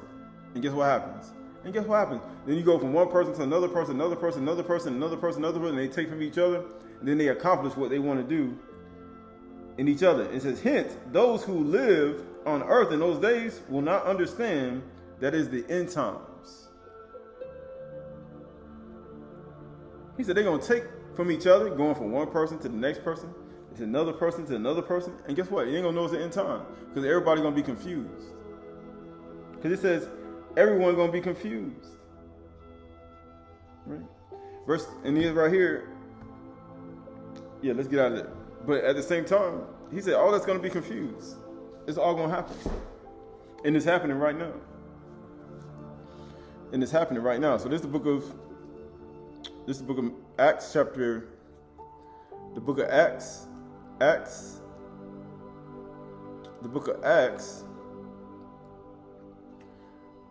chapter 10 and verse 1. Acts chapter 10 and verse 1. Acts chapter 10 and verse 1. Acts chapter 10, verse 1. And at Caesarea, there was a man named Cornelius, a centurion that was known in the Italian cohort, a devout man who feared Elohim with all his household. He gave alms generously to the people and prayed continually to Elohim. And about the 9th hour of the day, just like when Yahushua cried out, he saw clearly in the vision a Malak of Yahuwah, a Malak of Elohim, come in and say to him, Cornelius. He said, behold, I sent a Malak to keep you in the way. Beware of him and obey his voice, for he will not pardon your transgression. And he stared at him in terror and said, what is it, master? And he said to him, your prayers and your alms have ascended as a memorial before Yahuwah Elohim. And now send men to Jaffa and bring him to Simon, who is called Kav. He is lodging with one Simon, a tanner, whose house is by the sea. It says, and when the Malak who spoke to him had departed, he called 2 of his servants and devout soldiers from among them who attended him, and having related everything to him, he said, send them to Jaffa. It says, and the next day, as they were on their journey and approaching the city, Kaf went up to the housetop about the 6th hour. And he said, about noontime, because it's lunchtime. He had a rooftop, and he became hungry because it's lunchtime, and wanted something to eat. But while they were preparing it, because it was lunchtime, you know how they say lunch, he fell into a trance. He was hungry, and saw Shamayim open, and something like a great sheet descended, being let down by the 4 corners upon the earth. And he had all kinds of animals, reptiles, birds of the air. And there came a voice, rise, Kaf, kill and eat. He said, kill and eat. And Kaf said, by no means, master, for I have neither eaten anything that is common or unclean. And the voice came to him again a second time, what Elohim has made clean, do not call common. This happened 3 times. And the things were taken up at once in Shamayim. Now while Kaf was inwardly perplexed as to what the vision, how you know the vision came from Yahushua? Like we talked about before. He said, how do you know that the vision came from Yahushua himself? Because in the book of Bereshit at 9, he told them they could eat. He said, only don't eat the blood with the animals, right? Don't eat the blood with the flesh, right? When Yahushua came and said, if you don't eat my flesh and drink my blood, you have no life in you. It made it look like he was trying to tell me to go against the Torah. Like, you trying to telling me to go against what's written? That's why Kaf was sitting there inwardly perplexed. What kind of vision is this? Telling me to go against it. I don't do this stuff. But he says right here, as to what the vision had, because that's what people struggle with, their natural food. But it says, the vision that he had seen might mean, behold, the men who were sent by Cornelius, having made inquiry for Shimon's house, stood at the gate. He stood where? And called out and asked whether Simon was called Kaf was lodging there. And while Kaf was pondering, the vision of the Ruach said to him, behold, 3 men are looking for you. Like, this ain't go on the internet and look for your house, and look for the address. Right? This ain't none of that. Right? This all happening in an unseen world with unseen forces, with unseen beings. And they finding out, oh, this person's over here living by the Tanner and Seizure. They ain't automatically spot out, say, the word of Yahuwah sent me to you. Right? This ain't none of that. And he says, rise and go down and accompany them without hesitation, for I have sent them. And Kaf went down to the men and said, I am one you are looking for. What is the reason for your coming? Right? So you see all this, but he said, I sent him a lot to keep you in the way. That's why he sent it. Right? He sent him a lot to keep you in the way. Right? This is the book of Revelations. This is the book of Hazon. Revelation chapter 6, actually the book of Acts chapter 16. Go to Acts 16. Acts chapter 16. Acts chapter 16 and verse 20. Acts 16 and 20.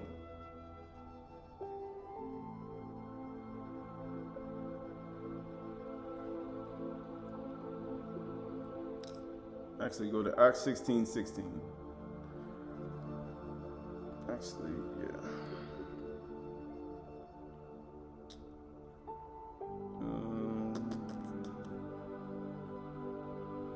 Yeah, 16:20. And it says, and when, Acts 16:20, and when they had brought them to the magistrates, they said, these men are Yahudim, and they are disturbing our city. They advocate customs that are not lawful for us as Romans to accept or practice. Right? Same thing you see today. The crowd joined in attacking them, and the magistrates tore the garments off and gave orders to beat them with rods. And when they had inflicted many blows upon them, they threw them in prison, ordering the jailer to keep them safely. Having received this order, he put them in the inner prison and fastened their feet in stocks. And about midnight, Paul and Shaul and Silas were praying and singing hymns to Elohim. Singing to you a new song, right? But what happened? And the prisoners were listening to them. And suddenly there was a great earthquake. It happened in an instant and a moment. He said the earth shook. The earthquake happened. So that the foundation of the prison was shaken. He said the foundation of the prison was shaken. And immediately all the doors were opened. Guess what happens? Yahuwah doing a prison break. And it says, and everyone's bonds were unfastened. Everybody's links came off. Right? They were connected to the wall. And guess what happened? And when the jailer woke and saw the prison doors were open, he drew his sword and was about to kill himself. Why? Because he was sleeping during the earthquake. And then he woke up and saw all the bands. He was sleeping during the earthquake. He slept during the earthquake. So are you sleeping during the earthquake? You see all these signs in the earth, in these 12 parts. Yahuwah said, Barak is he who finds so doing. If I catch you, if I find you watching the second and third watch, Barak are the service. What time was it? It was midnight. Barak is he who finds so doing. They were doing it. They were doing what he said. And guess what happened? And when the jailer woke and saw the prison doors were open, he drew his sword and was about to kill himself, supposing the prisoners had escaped. But Shaul cried with a loud voice, do not harm yourself, for we are here. And the jailer called for the lights and rushed in, and trembling with fear, he fell down before Shaul and Silas. Then he brought them out and said, sirs, what must I do to be saved? Shall we be saved? We just read that in the book of Psalms. Shall we be saved? And amazingly, Yahuwah sent an earthquake. He sent a Malaky to make the earth shake. And then you see, shall we be saved? He said the earth shook at your presence. Because they were praising and singing praises to Yahuwah. And guess what? Yahuwah's presence came in and shook that place. And the foundations of the prison doors were shaken. And the chains came off. That's what's going to happen to you from sin when you do that. The chains going to come off, your chains going to come off of you in your prison that you put yourself in. But what happens to him? He said, shall I be saved? What can I do to be saved? And he said, believe on the Master Yahushua and you will be saved. You and your household. You and your household. And they spoke the word of Yahuwah to him and to all who were in his house. And he took them the same hour. Barak is he who finds so doing. He took them the same hour of what? Of the night. And washed their wounds, and he was immersed at once, he and all his family. That same night.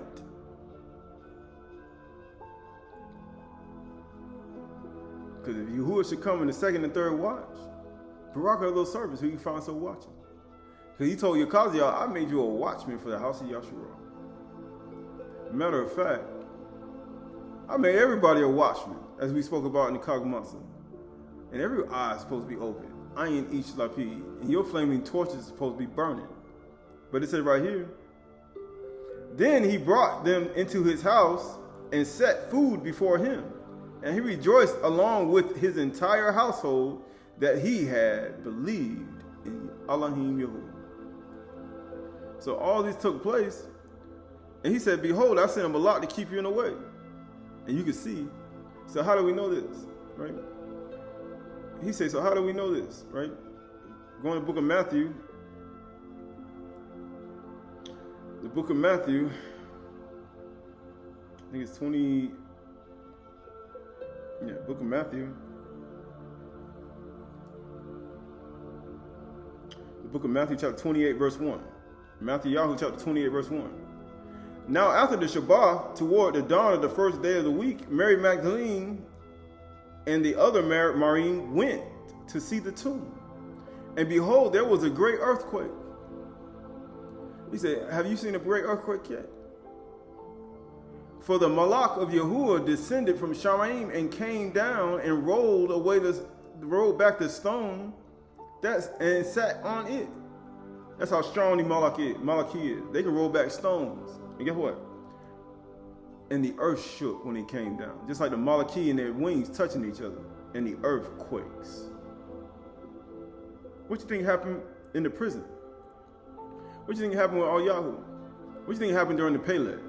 What you think happened during Zechariah when he said when his feet are going to stand on Mount of Olives and they're going to split? But they were just talking about when Yahushua is going to stand when he come back here. What do you think it's going to look like? It's going to be a great earthquake when his feet stand on the Mount of Olives. What do you think his first resurrection going to look like? It's going to be a great earthquake. And guess what? You should be looking for it. Because he's coming. He said the reset coming. The shift is coming. Matter of fact, it's already been preparing. You've been hearing the signs for the last 20 years. But it said right here, for the Malak of Yahuwah descended from Sha'ny and came down and rolled back the stone. And his appearance is like lightning. A sword is sharpened. It's sharpened, it flashed like Barak. Like lightning. And his clothing was white as snow. Which means he wasn't wicked. And guess what it says? And for fear of him, the guards trembled and became like dead men. They hit the ground. You know why they hit the ground? Who can stand? Who's going to be able to stand? When the earthquake happens, everybody hits the ground. And guess what? But the Malak said to the woman, do not be afraid, for I know that you seek Yahushua, who was crucified. I heard a still small voice. He is not here. He is risen, as he said. That's what he said. But you see all that? But he said, behold, I sent a Malak to keep you in the way. What do you think that Malak came down? And rolled away the stone. Behold, I sent a Malak to keep you in the way. What do you think he was doing for Mary Magdalene? I was sending a Malak to keep you in the way. What do you think he was doing to Cornelius? I was sending a Malak to keep you in the way. What do you think he was doing for Shaul in the prison? I was sending a Malak to keep you in the way.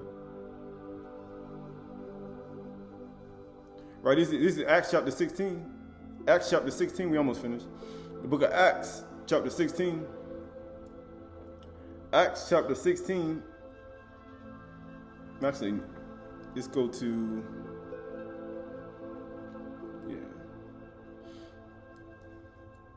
this is Acts chapter 10, I think. Yeah, Acts chapter 10. Acts chapter 10. Acts chapter 10. It's Acts chapter 10. Yeah, Acts chapter 10. Actually, no. Let's go to Acts. That's not it. Acts chapter 12. Acts chapter 12, verse 1. Acts chapter 12, verse 6. Acts chapter 12, verse 6. Acts chapter 12, verse 6. And now when Herod was about to bring him out on that very night. Why everything happened at night? On that very night, Qahalath was sleeping between two soldiers, bound with 2 chains, and sentries before the door were guarding the prison. And behold, a Malak of Yahuwah stood next to him, and the light shone in the cell. Behold, I sent a Malak to keep you in the way. Beware of him and obey his voice, for he will not pardon your transgression. He struck Qahalath on the side and woke him, saying, get up quickly. And what happened? And the chains fell off his hands. And the Malak said to him, dress yourself and put on your sandals. What did this sound like? Oh, it sounded like coming out of Mizraim. It sounded like coming out of Mizraim. Put your sandals on your feet. Matter of fact, it's nighttime. And he said, get up quickly. And you're supposed to eat it in haste. Matter of fact, you see all this taking place at night. It's the same pattern. And guess what it says? It says, dress yourself and put on your sandals. And he did so. And he said to him, wrap your cloak around you and follow me. And he went out and followed him. And he did not know that what was being done by the Malak was real. He saw a vision. He didn't even know it was real. He's like, you ever had something happen to you? You ever been driving and then you black out? And then for some reason you end up at your house. And you be like, how did I get back to my house without even driving my car? He said, I ain't never happened to me before. I said, yes, you ain't. It ain't never. You black out and you be like, how am I still driving? You ain't know how you even got home. You be like, man, you have no idea what be going on around here. And you have no idea about this world. And get what it says. And it says, and he said to him, wrap your cloak around you and follow me. And he went out and followed him, and he did not know that what was being done by the Malak was real. But he thought he was seeing a vision. He thought he was seeing a vision. He's like, man, this must be an apparition from another world or something. That I'm getting broken out. You know, you have a dream, you have a vision, and you be daydreaming, and next thing you know, you be out of prison. You be like, what just happened? And when they had passed the first and the second guard, they came to the iron gate leading into the city. It opened for them of its own accord. And what? And they went out and went along one street. And immediately the Malak left him. He said the doors just start opening on its own accord. He said that's how you know Yahuwah Elohim. He ain't had nobody hacking into the gates and the doors and had somebody open the key. He just opened it.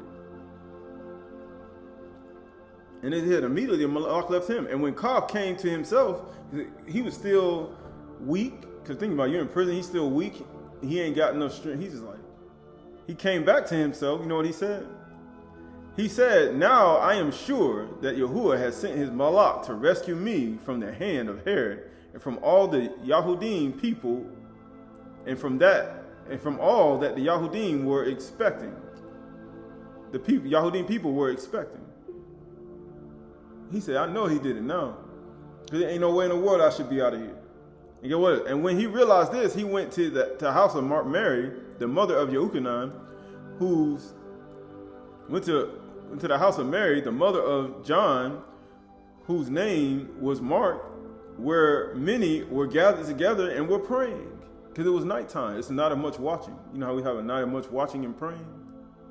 He said, I want a night life. He said, when you follow Yahusha and you with his work and what he do, it ain't gonna be no much. This is all you gonna be doing. It's night and we're at the house praying and it's nighttime. That's when Qahalath got taken out of prison. Guess what happened? And when he knocked at the door of the gateway, a servant girl named Rhonda came to answer, recognizing Qahalath's voice. And in her joy, she did not open the gate, but ran in and reported that Qahalath was standing at the gate. Because he said, I got a gate. And you know what happened? They said to her, you are out of your mind. He said, Qahalath ain't standing at the gate. He's like, man, you crazy. That's what the world gonna say to you. You say something like that. Such and such in prison. I saw him outside my house. What you seen a ghost, an apparition? You must be seeing some type of ghost. Didn't we just read that? You must be seeing some ghost or something. And get what he said. And get what he said. It says, in her joy, she did not open the gate, but ran and reported that Qahalath was standing at the gate. And they said to her, you are out of your mind. but she kept insisting that it was so, and they kept saying, it is his angel, his malak. They say it was his malak. Because you know malak, we just read in Mashad, can change into other people. Matter of fact, not only can they change into other people, they can actually appear as somebody else. And amazingly, you have some Malaky during the time of Chdsh and Azazel who changed into the husbands of the women they wanted to mate with.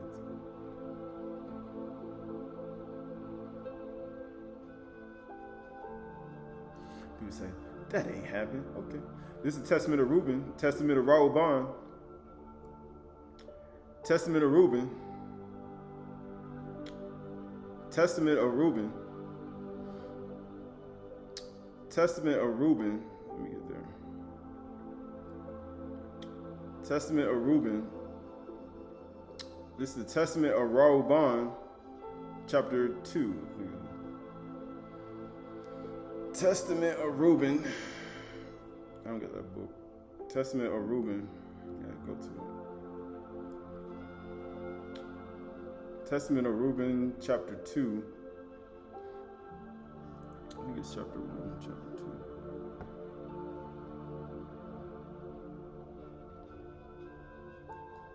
Yeah, Testament of Reuben.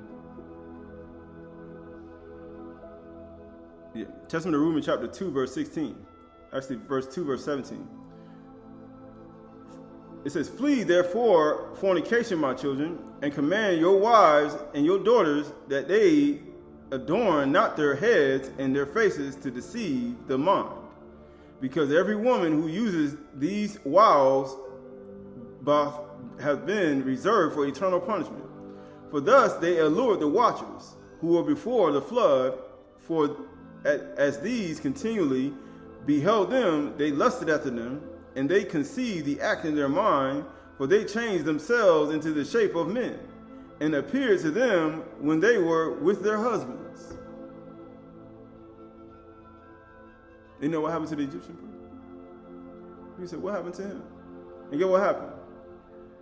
And the women, lusting in their minds after their forms, gave birth to giants. And the watchers appeared to them in the, it says, as reaching even the Sha'ny. Why? Beware, therefore, of fornication. And if you wish to be pure in mind, guard your mind from the senses of every woman. Why would he say that? Why would he say that? This book of Acts, going back to Acts, book of Acts, chapter 12, verse 15. They said to her, you are out of your mind. But she kept insisting that it was so. And they kept saying, it is his Malaky, his malak. And it says, but Kaf continually knocking. And when they opened, they saw him and were amazed. And guess what? But motioning to them with his hand to be silent, he described to them how Yahuwah had brought him out of prison, and he said, tell these things to James and to the brothers. Then he departed and went into another place, right? So all this took place. But why? He said, I sent a malak to keep you in the way. I sent an angel to keep you in the way, like they said. Beware of him and obey his voice, for he will not pardon your sins, right? Right, this is the book of Revelation, chapter 6 and 12. Revelation, chapter 6 and verse 12. Kazun, Revelation, chapter 6 and verse 12. Revelation, chapter 6 and verse 12.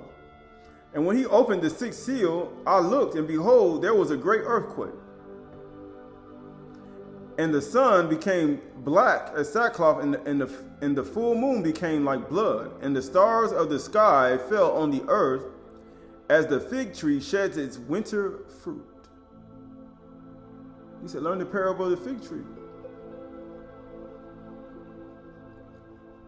And get what it says, when shaken by the gale, by the hurricane, by the storms, by the winds, and the sky vanished like a scroll that is being rolled up, right? Because we just read in Zechariah, he said he's going to roll back the sky He's gonna divide the sky, and his feet gonna stand on Mount of Olives. And guess what happens on Olivet? And it says, and the sky vanished like a scroll that is being rolled up, and every mountain and island was removed from its place. Every what? And every mountain and island were moved from its place. Just so where you gonna hide from that?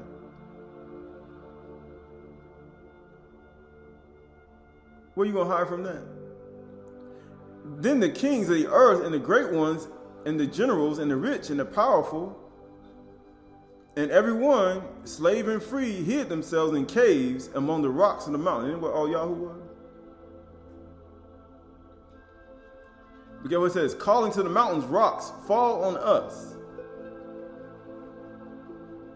He said, please fall on us. Fall on us. Why would he want to? And hide us from the face of him who is seated on the throne, his sapphire throne. And from the wrath of the Lamb, he said, Yahushua himself. For the great day of the wrath has come, and who can stand? He said, ain't nobody gonna be able to stand during that earthquake. Not one person on earth.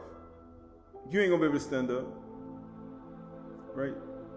He said, no matter if you're on an island, they had a 7.7 near in the Caribbean. You ain't gonna be able to stand up. That ain't nothing. Right? You think about all the things that people have done on the earth. Right? You think about all the things that have taken place. Right? This is the book of going at Revelations 8 and 5. Hazum chapter 8 verse 5. Revelation chapter 8 verse 5. Revelation chapter 8 verse 5.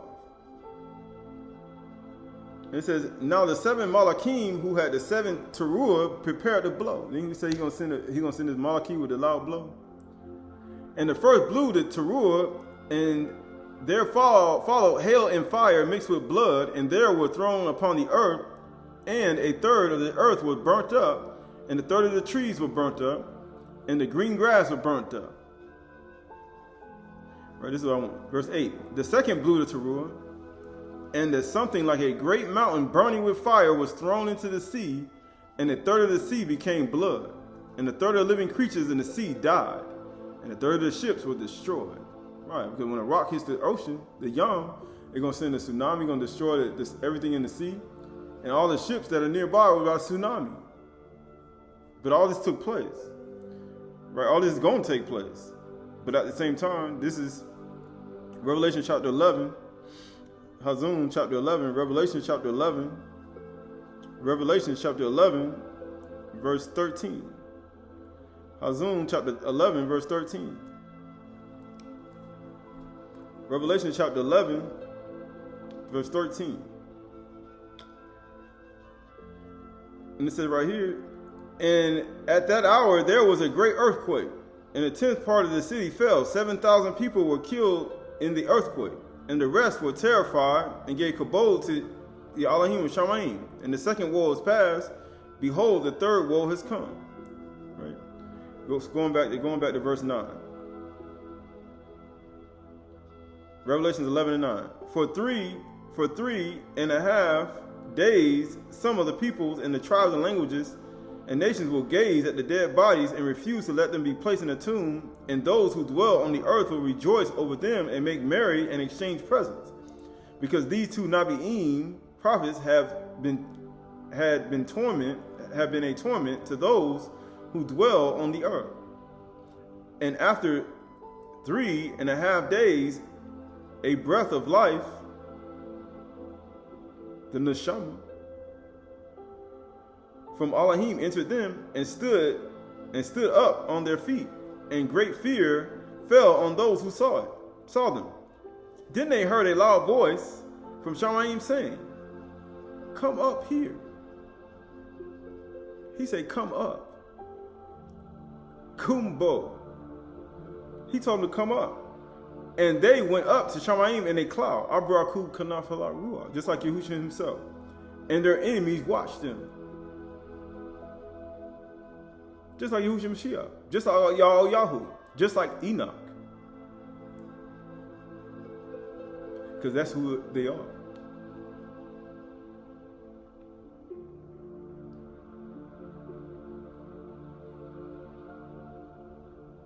And guess what it says? And at that hour there was a great earthquake. Because the presence of Yahuwah just came down. It's like the Malaky wings touching each other. It's like the Caribbean, it's like the living creatures' wings touching each other. And the earth shook. Because the presence of Yahuwah done came down and his voice shook the earth. Because that's what happens. And it says, and a tenth part of the city fell. 7,000 people were killed in the earthquake, and the rest were terrified and gave kabod to Sha'ny. And the second woe had passed. Behold, the third will come. Right? All this takes place, and that's how fast it takes place. He says, so why is this happening? This is Numbers chapter 16. Last couple things. This Numbers chapter 16. Numbers chapter 16. Numbers 16 and 1. Numbers 16 and 1. Now Korah, the son of Izar, the son of Qahalath, the son of Levi, Dathan, Abiram, the son of Elab, and on the sons of Peleth, the sons of Reuben, took men. And they rose up before Mashah, with a number of the people of Yasharal, 250 chiefs of the congregation, chosen from the assembly, well-known men. They assembled themselves together against Mashah and against Aharon, and said to them, you have gone too far. For all the congregation are Qahalath, and every one of them. And Yahuwah is exalted, and Yahuwah is among them. Why then do you exalt yourselves above the assembly of Yahuwah? And when Mashah heard it, he fell on his face. And he said to Korah and all his company, in the morning Yahuwah will show who is Qahalath, and will bring him near him. He gonna bring him where? He said, I'm gonna bring you near him. And you know what happens when you get near Yahuwah? What happens when you get near Yahusha? How you know? It's the Yuchanan chapter 9 verse 41. How you know when you get near Yahuwah, or he said we get near Yahusha, you know what's gonna happen to you. Go to Yuchanan chapter 9 verse 35. Yuchanan 9:35. And Yahusha heard that they had cast him out. And having found him, he said, do you believe in the son of Adam? He answered, who is he, sir, that I may believe in him? Yahusha said to him, you have seen him, and it is he who is speaking to you. And he said, Master, I believe. And he worshipped him. And Yahusha said, for judgment I am coming to this world. For what? That those who see, and those who do not see may see, and those who see may be blind. Some of the Pharisees near him, right? They came what? Near him. You know what Mashah say? Mashah say, come on here and bring him over here, and we go near Yahuwah, and then we find out who what, and what you is, and who blind, who can't see, and who know what. And some of the Pharisees near him heard these things. They heard what he said, and said to him, are we blind? Are we also blind? Yahushua said to them, if you were blind, you would have no guilt. But now that you say we see, your guilt remains. He say what? He say that's what happens when you get near him. Going back to Exodus, actually Numbers 16. Going back to Numbers 16. Going back to Numbers 16. Going back to Numbers 16. 16 and 3. And it says, and they assembled themselves together against Mashah and Aharon and said to them, you have gone too far. He said, we know who Mashah is. We know Yahushua when he left. He said, don't touch me not. I haven't ascended to my Father. We know Yahushua done left, and he talking to Yahuwah right now. We know who Mashah was similar to, though. We know that. Because he said, why stand in your gate in the Shabath? He coming back in like manner, but for some reason the children ate and drank and rose up to play. So we know Yahushua coming back one day. But guess what happened? And it says, and all the congregation are Qahalath, and every one of them, and Yahuwah is among them. Why then do you exalt yourself above the people of Yahuwah? When Mashah heard it, he fell on his face, and he said to Korah and all his company, in the morning, Yahuwah will show who is and who is Qahalath, and will bring him near to him. And get what it said. The one whom he chooses, he will bring near to him. Do this, take censors, Korah and all his company, put fire in them and put incense on them before Yahuwah tomorrow. And the man whom Yahuwah chooses shall be the Qahalath one.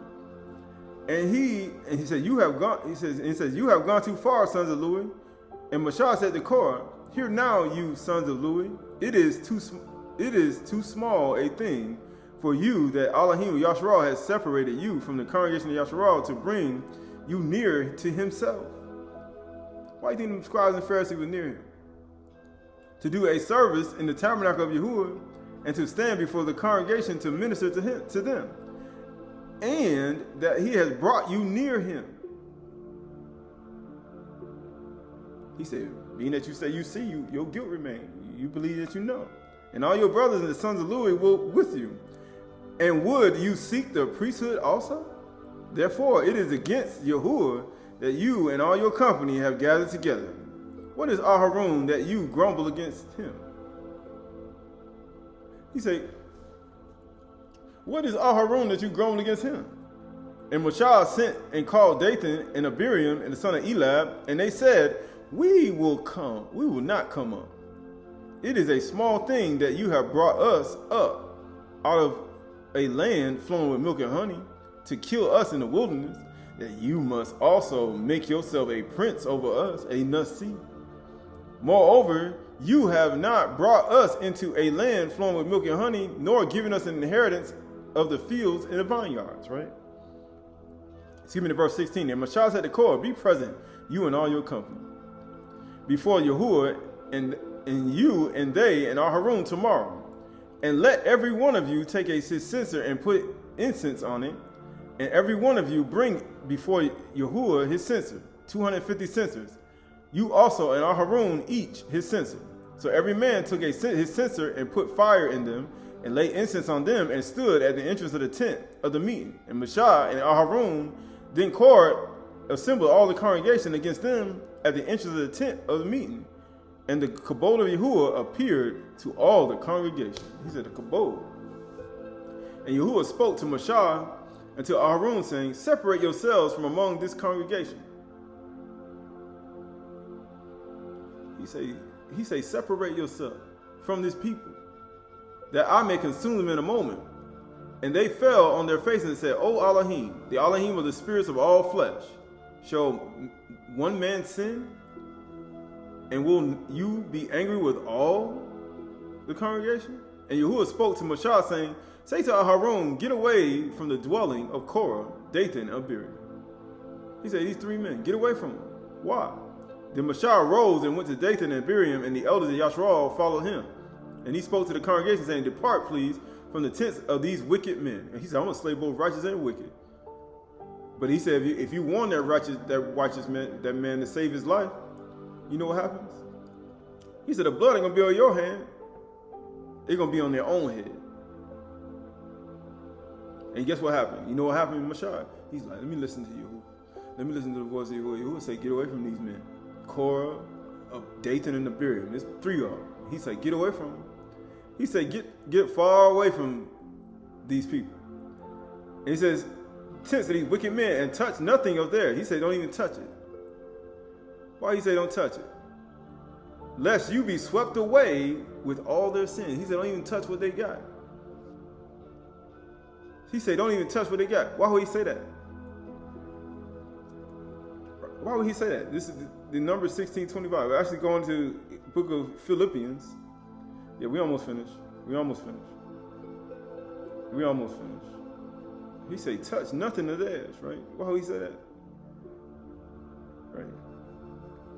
He said, touch nothing, right? So this is the book of Philippians. Actually, no. Yeah. We go to Colossians chapter 2, verse 20. Colossians chapter 2, verse 20. If with Mashiach you died to the elementary spirits of the world, right? Elementary spirits, Abunleg, Alfred, all these are demons, right? Asmodeus, Zophon, right? Why, if you were still alive in the world, do you submit to regulations? Do not handle, do not taste, and do not touch it. He said, get away from these things. Why? Because you touch it. You will be consumed with them. Referring to the things that are all perished as they use, according to human precepts and teachings. Why do you think he was telling them to get away from it? These are humans. He said, you better get away from these humans. Was that a human that came down when Yahuwah came down in front of them people? That wasn't no Yahuwah is like, and get what he says. They have indeed an appearance of wisdom in promoting self-made religions and assessing them in severity to the body, but they have no value in stopping the indulgence of the works of the flesh. Dissension, rivalries, what else? Quarreling and fighting, sexual immorality, envy and jealousy. That's all that was. And you say, what are Yahuwah getting ready to do to these people? Right? It's number 16. Number 16. Going back to number 16 and 20. And Yahuwah spoke to Moshe and to Aharon, saying, separate yourselves from among this congregation, that I may consume them in a moment. And they fell on their faces and said, O Elohim, the Elohim of the spirits of all flesh, shall one man sin? And will you not be angry with all the congregation? And Yahuwah spoke to Moshe, saying, say to the congregation, get away from the dwellings of Korah, Dathan, and Abiram. Then Moshe arose and went to Dathan and Abiram and the elders of Yasharal and followed them. And he spoke to the congregation, depart please from the tents of these wicked men. He said, please, and touch nothing of theirs, lest you be swept away with all their sins. So they got away from the dwellings of Korah, Dathan, and Abiram, and Dathan and Abiram came out and stood at the door of the tents, together with their wives and their sons and their little ones. And Moshe said, hereby you shall know that Yahuwah has sent me to do all these works, and that it has not been of my own accord. You know what people say? This ain't my own. He said, I'm doing it on my own accord. Well, how did Moshe even get this job? Moshe said, I ain't eloquent. I can't do this. My tongue been burnt off. How did he even get it? Moshe was like, yeah, I wanted to go do this. Moshe, he said, I ain't on my own accord. If these men die, he said, if these men die, as all men die, if they are visited by the fate of all mankind, then Yahuwah has sent me. So this is the fate of all mankind. Let's see what's going to happen to the fate of all mankind.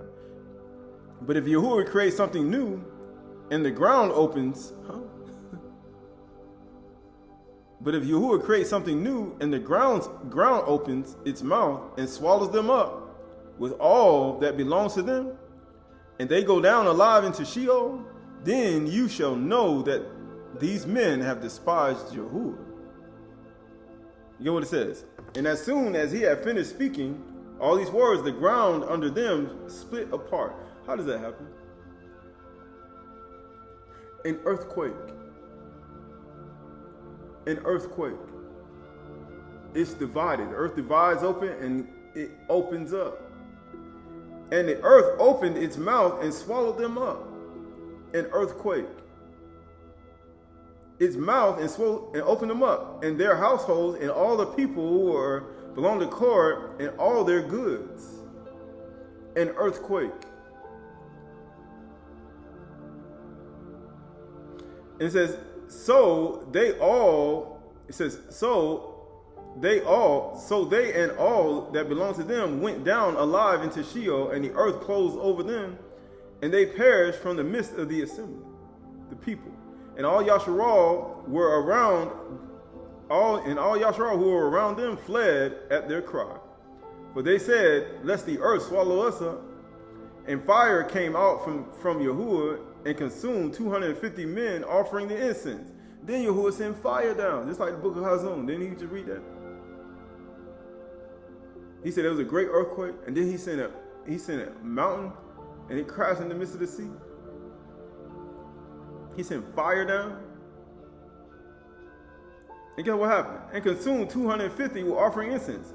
Then Yahuwah spoke to Moshe, saying, tell Eleazar, the son of Aharon, and the priest, to take the censers out of the blaze, then scatter the fire far and wide, for they have become Qhdsh. He says, so how are Yahuwah going to make people Qahalath? You just see what he just did? People say, so how, people talk about all these things. So how are they going to be one even as we are one? How are things going to be united? How do you think he's going to get it that way? You just see how he just did it. And as for the censor of these men who have sinned at the cost of their lives, let them be made into a hammered plates as a covering for the altar. For they offered them before Yahuwah, and they became Qahalath. Thus they shall be a sign to the people of Yasharal. He says, so they're going to be a sign. Yeah, and a oath, right? And a oath, right? So going to the book of Matthew, this is the last couple things. Going to the book of Matthew, he said he swallowed them up, right? So this is the book of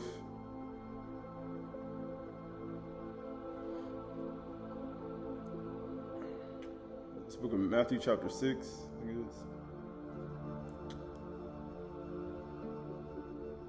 Actually, Matthew chapter 13. Matthew chapter 13 and verse 36. Matthew chapter 13, verse 36. Then he left, Matthew 13, 36. Then he left the crowds and went into the house, and the disciples came to him, saying, explain to us the parable of the weeds of the field. And he answered, the one who sows the good seed is the son of Adam. The field is the world, and the good seed is the sons of the kingdom. Ain't nothing wrong with going to sow some seeds and plowing, and there's nothing wrong with that. The weeds are the sons of the evil one. What do you think who was getting rid of? He said, I'm going to get rid of these weeds. That's all they were. They were weeds. And where did weeds go? In the ground. Yahuwah just said, I'm just going to bury you in the ground. And you know what happens? And the enemy who sowed them is the Satan, the devil. And get what happened? The harvest is the end of the age, and the reapers are the Malaky. You know what happened when the reapers come? Earthquakes, famines, pestilence, in diverse places. That's what's going to happen. Just as the weeds are gathered and burned with fire, so will be the end of the age. And yet what happens? The Son of Man will send his Malakim, son of Adam, son of Yahuwah will send his Malakim, and they will gather out of his kingdom all that causes sin and all lawbreakers. What do you think he was doing?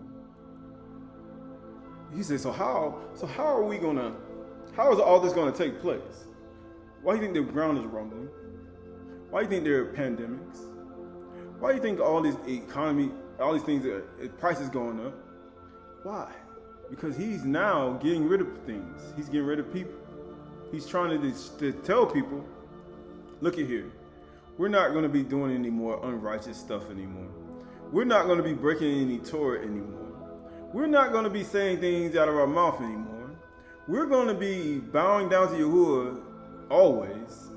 We're going to be meek and lowly and quiet spirit, quiet ruach. We're not doing it. Yahuwah, we're not doing this anymore. We're not doing this anymore. You know why he's saying it? This is what's going to happen. And says, and in the age, the Son of Man will send his Malakim, and they will gather out of his kingdom all that causes sin and lawbreakers, and throw them into a fiery furnace. You're going to go through fiery trials. What do you think is going to happen? He'll send a warning shot. He'll send a warning shot, shake the earth. He'll send a storm, a hurricane. He'll do all types of things around you just to get you to wake up. Say, you know what? It's about that time. He'll send an earthquake, shake your whole city. He'll send mess up the water. He'll mess up your pipes. Right? He'll do all types of stuff. Why? Because it's some things that he needs done. And get what it says. All that causes sin, and throw them into a fire furnace. In that place there will be weeping and gnashing of teeth. He said they're going to be weeping and bitter weeping. You know what happens after that? Then the righteous will shine like the sun. He said, then you're going to be Qahalath. He said, once I get rid of all these people, he said, once I get rid of these nuances and these people, he said, I'll open up the earth and swallow them up. He said, then you're going to shine like the sun in the kingdom of their Father. He that has an ear, let him hear. Right, this is the last thing. This is the book of Revelations.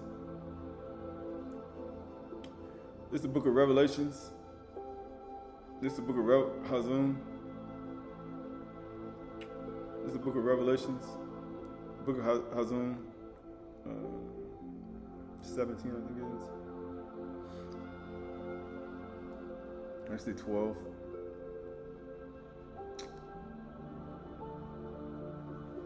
Revelation chapter 12, actually.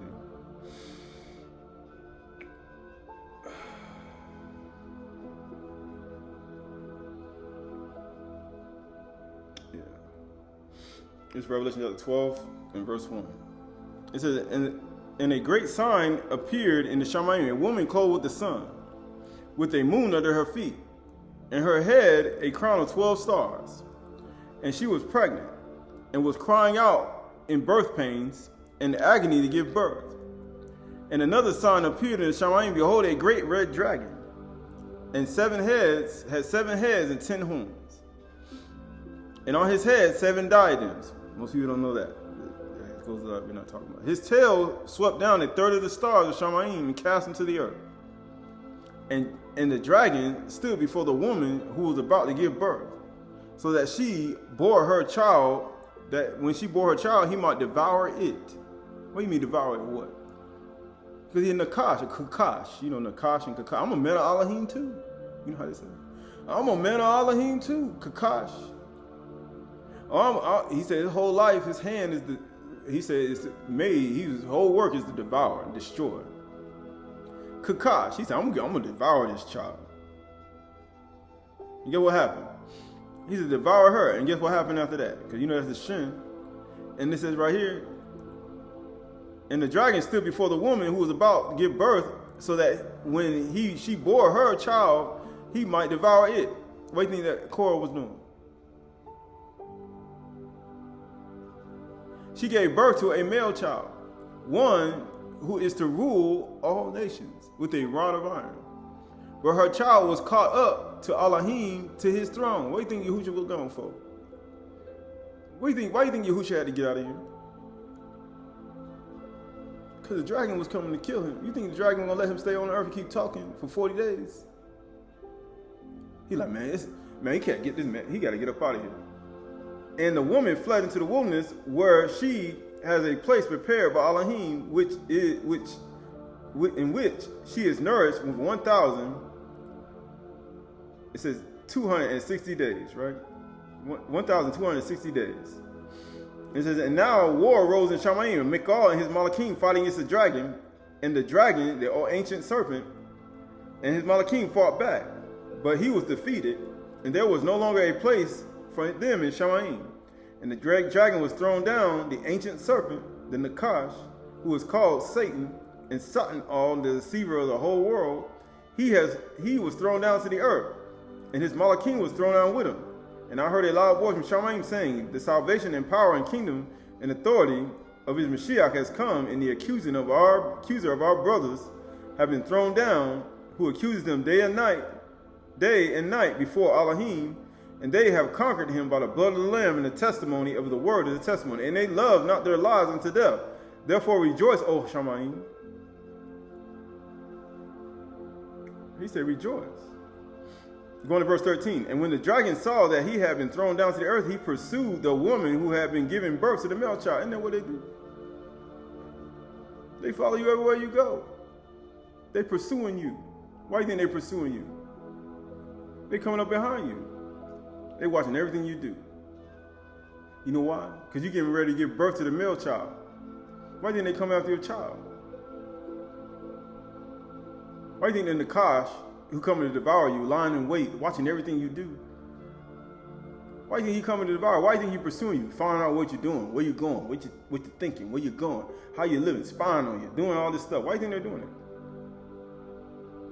Why do you think they're doing it? Why do you think he's doing all these false reports? But what it says. But the woman who had given birth to the male child, but the woman was given 2 wings like a great eagle. They that wait on Yahuwah shall renew their strength. And shall mount up with wings like eagle. Mount up with wings like eagle. You're going to need your wings. You got a child, you're going to need your wings. He said, I don't need my wings. Yeah, you do. Abraku kanafalak ruach. You're going to need your wings.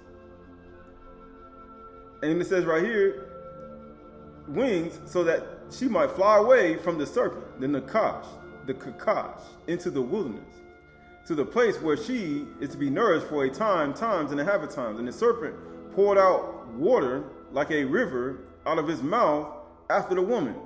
We just read Eob last week. He said, why you drink water of wicked men? Why you drinking the water of wicked men? You drink poison, you drink bitterness like water. Why are you even around wicked men? He said, do not the ear taste the bar as the mouth does the food? And guess what it says? And then the serpent poured out water as rain and snow. He got his own rain and snow too. Go check it out. They can make their own clouds and rain too. And it says the serpent poured out water like a river out of his mouth after the woman, to sweep her away with a flood. But the earth came to help the woman. And the earth opened its mouth and swallowed the river that the dragon had poured out of his mouth. How did the earth do that? An earthquake. The earth splits, opens up, and swallows up the river. A sinkhole.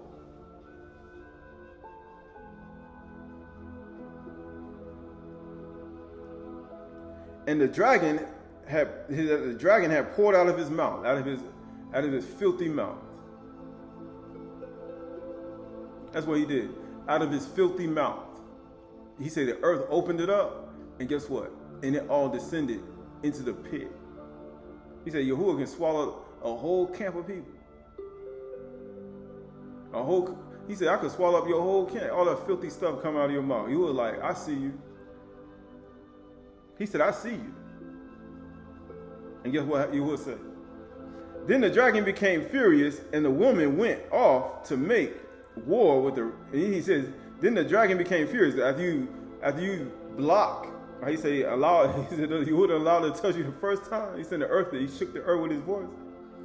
Then the dragon became furious with the woman and went off to make war on her offspring, on those who keep the commandments of Yahuwah, Elohim, and hold the testimony of Yahusha. You're going to need your wings. It says, and he stood on the sand of the sea. Of course. Why would he stand on the sand of the sea? Because he had your shoreline. You know how he had your shores? Because he getting ready to invade. That's what happens. When he getting ready to invade, they come on your shoreline. How is they going to get there? He should travel by water. Then they stand on the shoreline, and then they come and invade. Right, that's what they do. They right at your door, right? Right, this is the last thing. Right, this is the book of, where we at? Yeah, this is the last thing. Right, so this is Second Baruch, Second Baruch, same thing, Supergraphic Volume 1, chapter 28,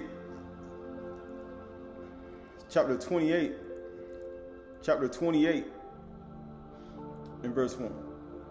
But everyone, it says right here, it says, but everyone who will understand will be wise at that time. For the measures and the calculations of that time will be 2 parts, weeks, and 7 weeks. And I answered and said, it is good that man should come so far and see, but it is better that he should not come so far lest he fall. But I shall also say this, will he who is incorruptible despise one who is corruptible? And will he despise what happens with those who are corruptible, so that he might only look on those who are not corruptible? But when Yahuwah, these things will surely come of which you spoke to me before. Let me also know this, if I have found con in your eyes, it is one place. It says, is it one place, or is it one part of the earth that these things will come, or will they be noticed by the whole earth? Right? We just talking about before in chapter 27. All these 12 parts. He said, will it just be known in one place and not the whole earth? Now let's see. And he answered and said to me, that which will happen at that time bears upon the whole earth.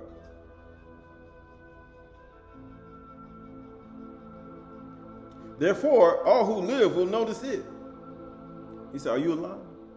Do you notice it? Even Centurion noticed when Yahushua cried out and the ground split and the temple was rent in two. Everybody knew. He's like, do you notice it? For at that time I shall only protect those who are found in the land at that time. And get what it says. And it will happen that when all that which should come to pass in these parts have been accomplished, the anointed one will begin to be revealed. He said, so what do you think happening right now? The anointed one is being revealed right now. It says, and Behemoth will reveal itself from its place. Huh? And guess what it says? And the Leviathan will come from the sea, the two great monsters, which I created on the 5th day of the creation, and which I shall have kept until this time. And they will be a nourishment for all who are left. The earth will also yield fruits of 10,000-fold. And on one vine will be 1,000 branches, and one branch will produce 1,000 clusters, and one cluster will produce 1,000 grapes. He said, you're talking about earth changes, people. Earth changes. We're talking about earthquakes, famines, pestilence. We're talking about climate, when the plants and the vegetation shifts. We're talking about earthquakes and mountains being moved out of this place and islands being moved out of this place. And things that didn't have growth spurts going to have growth spurts. And places that had things that you never seen before will start growing. We're talking about earth changes. It says 1,000 clusters and it says, and one cluster will produce 1,000 grapes, and one grape will produce a core of one. It says, and those, they're going to be giant, huge clusters of grapes again. Giant grapes, giant clusters of grapes. And it says right here, and one cluster will produce 1,000 grapes, and one grape will produce one core of one. And those who are hungry will enjoy themselves, and they will moreover see marvels every day. For winds will go out in front of me every morning to bring the fragrance of the aromatic fruits. Huh? Did we read that in Ecclesiastes? He's saying, I'm going to put a new heart in you.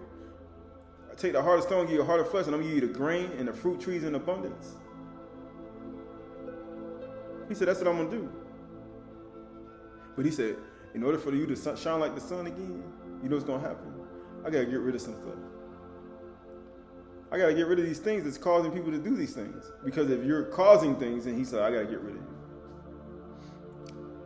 And you know what it says? Fruits. It says, fragrance of aromatic fruits and clouds at the end of the day to distill the dew of health.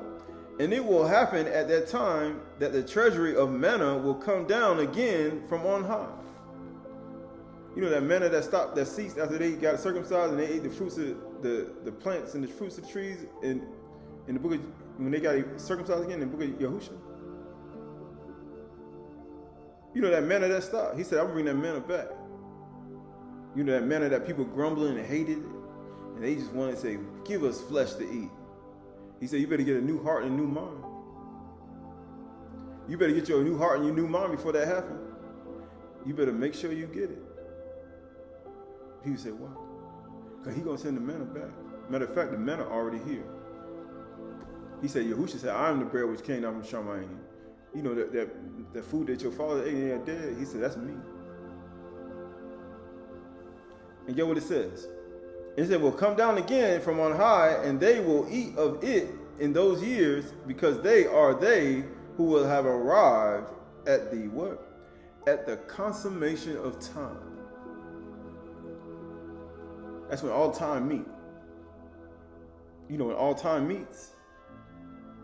You know, there's an appointed time when all time meets. It don't happen it's going to meet next year after that. No, because when all time meets, that's when Yahushua was on the scene. That's when he died. How you think when that time sequence met, there were 2 Shabbats back to back? When those time sequences meet, you're going to find out, you're going to understand there's a time sequence that meets that don't happen all the time.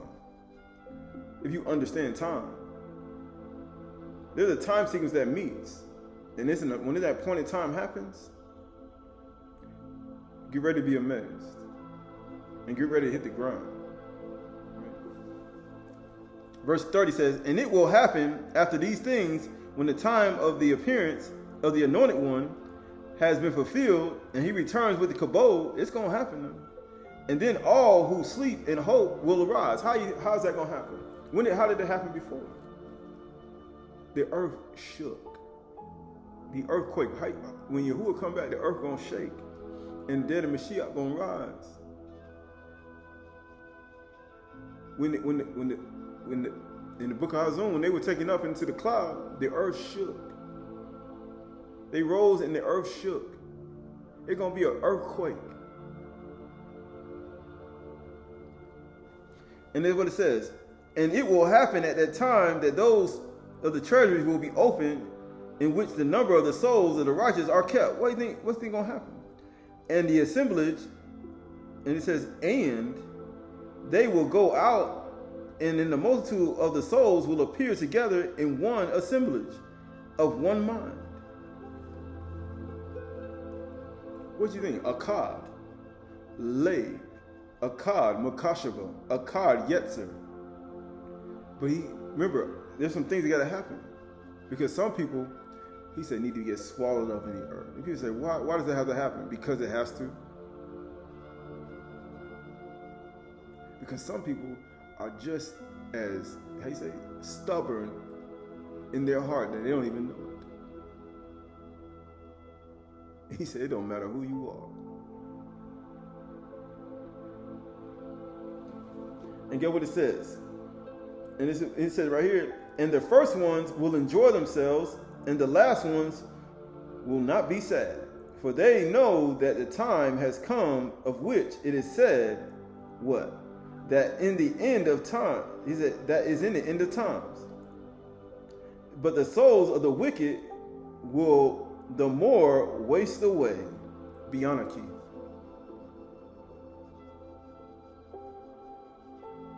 Mustam.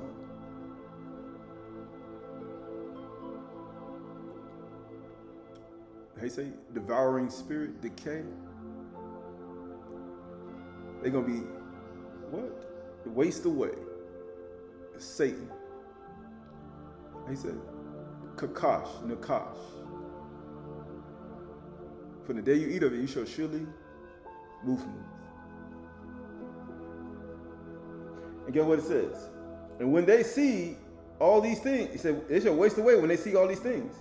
For they know that their torment has come. Rocks fall on us and hide us from him who sits on the face of it, for the wrath of his wrath has come. Who shall be able to stand? It says, he says, and be destroyed, and it will become as though it had not been. Right?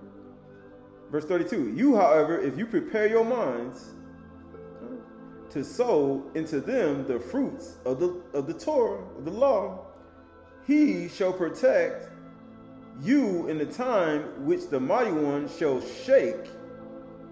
He shall do what? He shall shake the entire creation.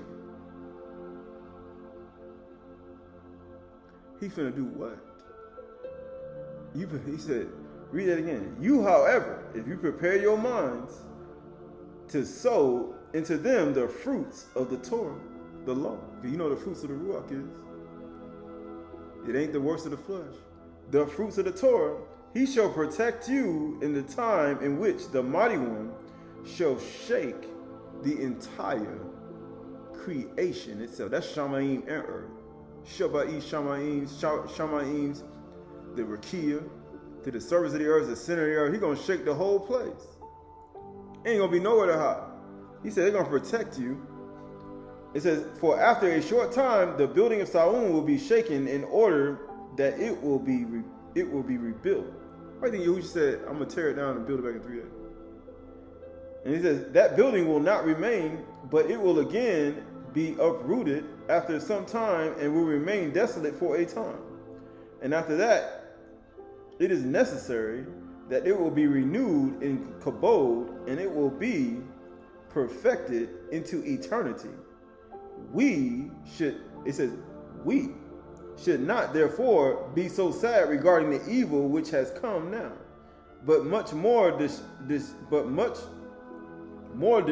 distress regarding that which is in the future.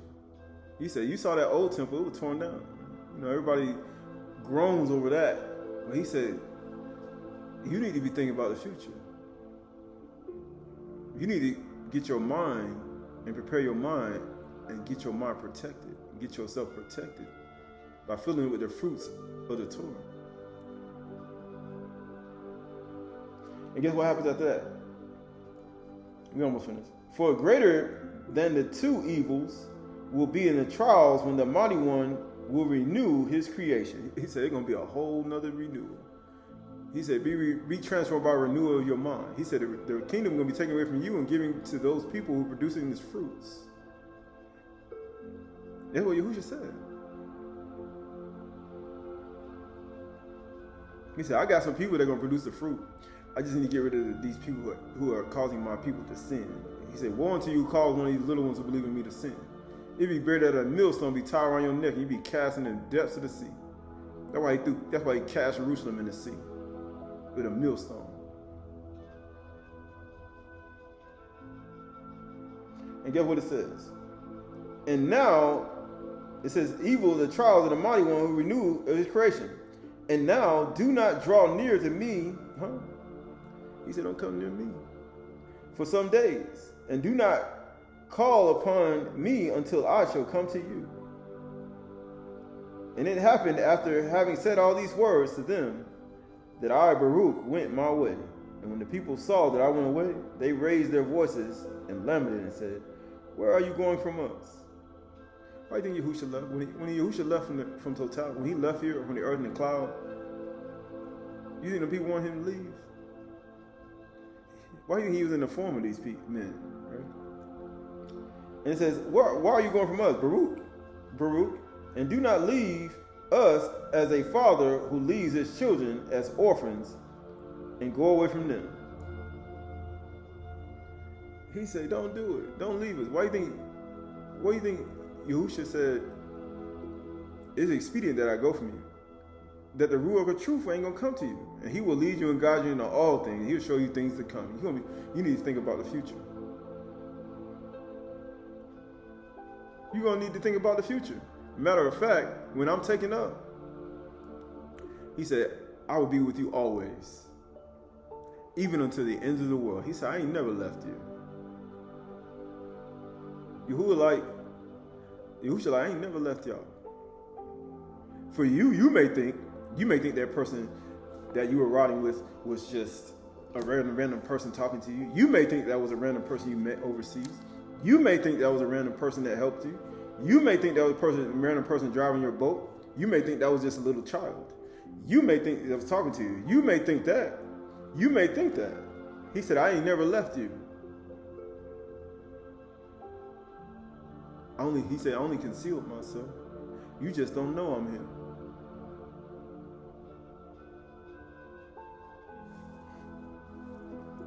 They say, oh ye of little Amunah, right? Oh ye of little Amunah, right? So this last thing, right? So here we go. This is, because you know where I was in with this, right? Right. This is Dead Sea Scrolls, column 5, 4Q257. These are the paths in the world that enlighten the heart of man, woman, and child. Straighten out in front of them all the paths of true justice. Establish in their heart respect for the precepts of Elohim, in the ruach of meekness, of patience and generous compassion, eternal goodness, intelligence, and potent wisdom, which trusts in all of these of Elohim and depends on his abundant mercy. He getting ready to shake all creation. A ruach of knowledge in all plans of action, enthusiasm in decrees of justice and set apart plans, with firm purpose and generous compassion with all the sons of truth, of magnificent purity, which detest all unclean idols, of careful behavior and hukmah concerning everything, wisdom, concealment concerning the truth and the mysteries of knowledge. These are the foundations of the ruachs, the spirits of the sons of truth in the world, and the reward of those who walk in it will be healing, plentiful peace and long life, fruitful offspring with an everlasting barak, eternal enjoyment, endless life, a crown of kabod, and majestic raiment in eternal life, just like the Malaky. He said his garments flash like light. He was like flashing like lightning. His garments were white, like snow. He said it wasn't no filthy garment because he wasn't wicked.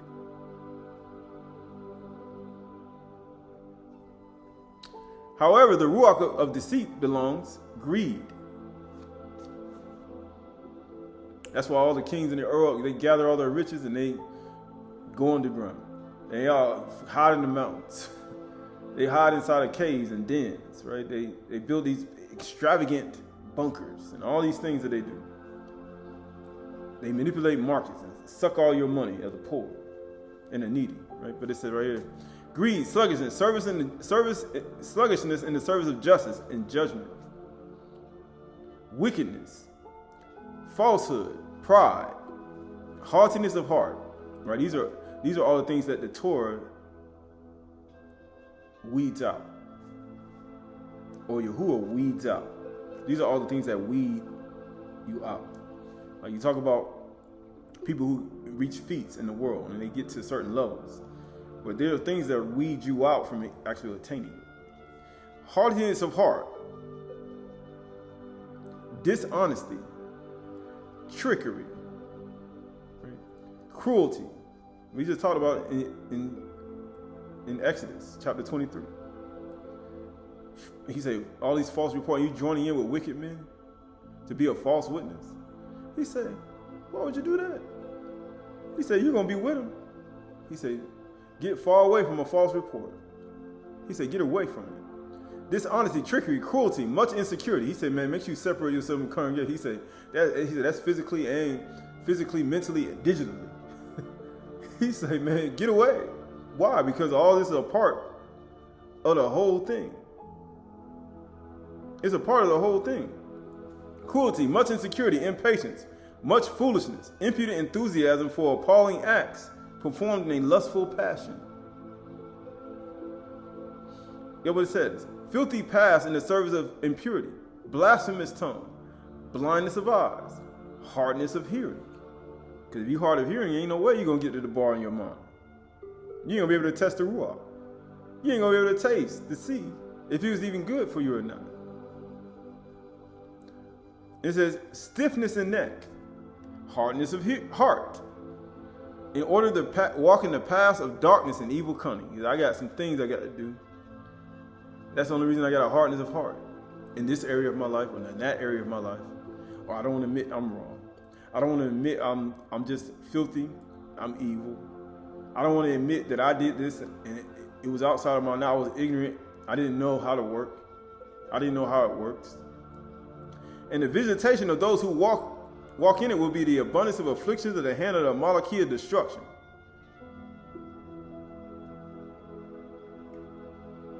And it says eternal damnation by the scorching wrath of the Elohim that revenges. He said, my blood, you don't avenge yourselves.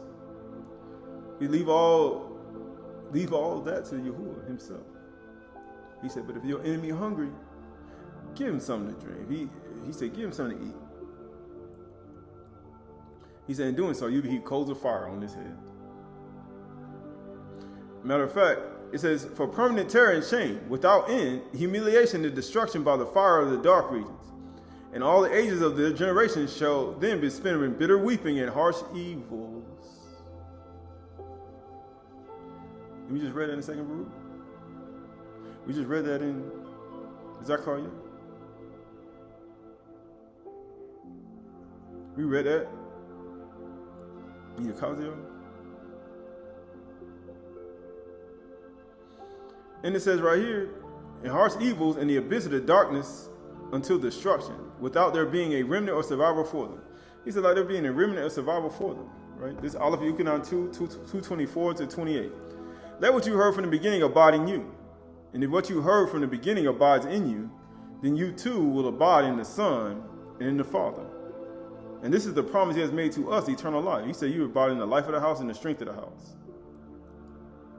He said you abide in the life of the house and the strength of the house, right? So he said, let what you heard from the beginning abide in you, right? So this division of Shaul, this popped in my mind, so I have to, this popped in my mind, right?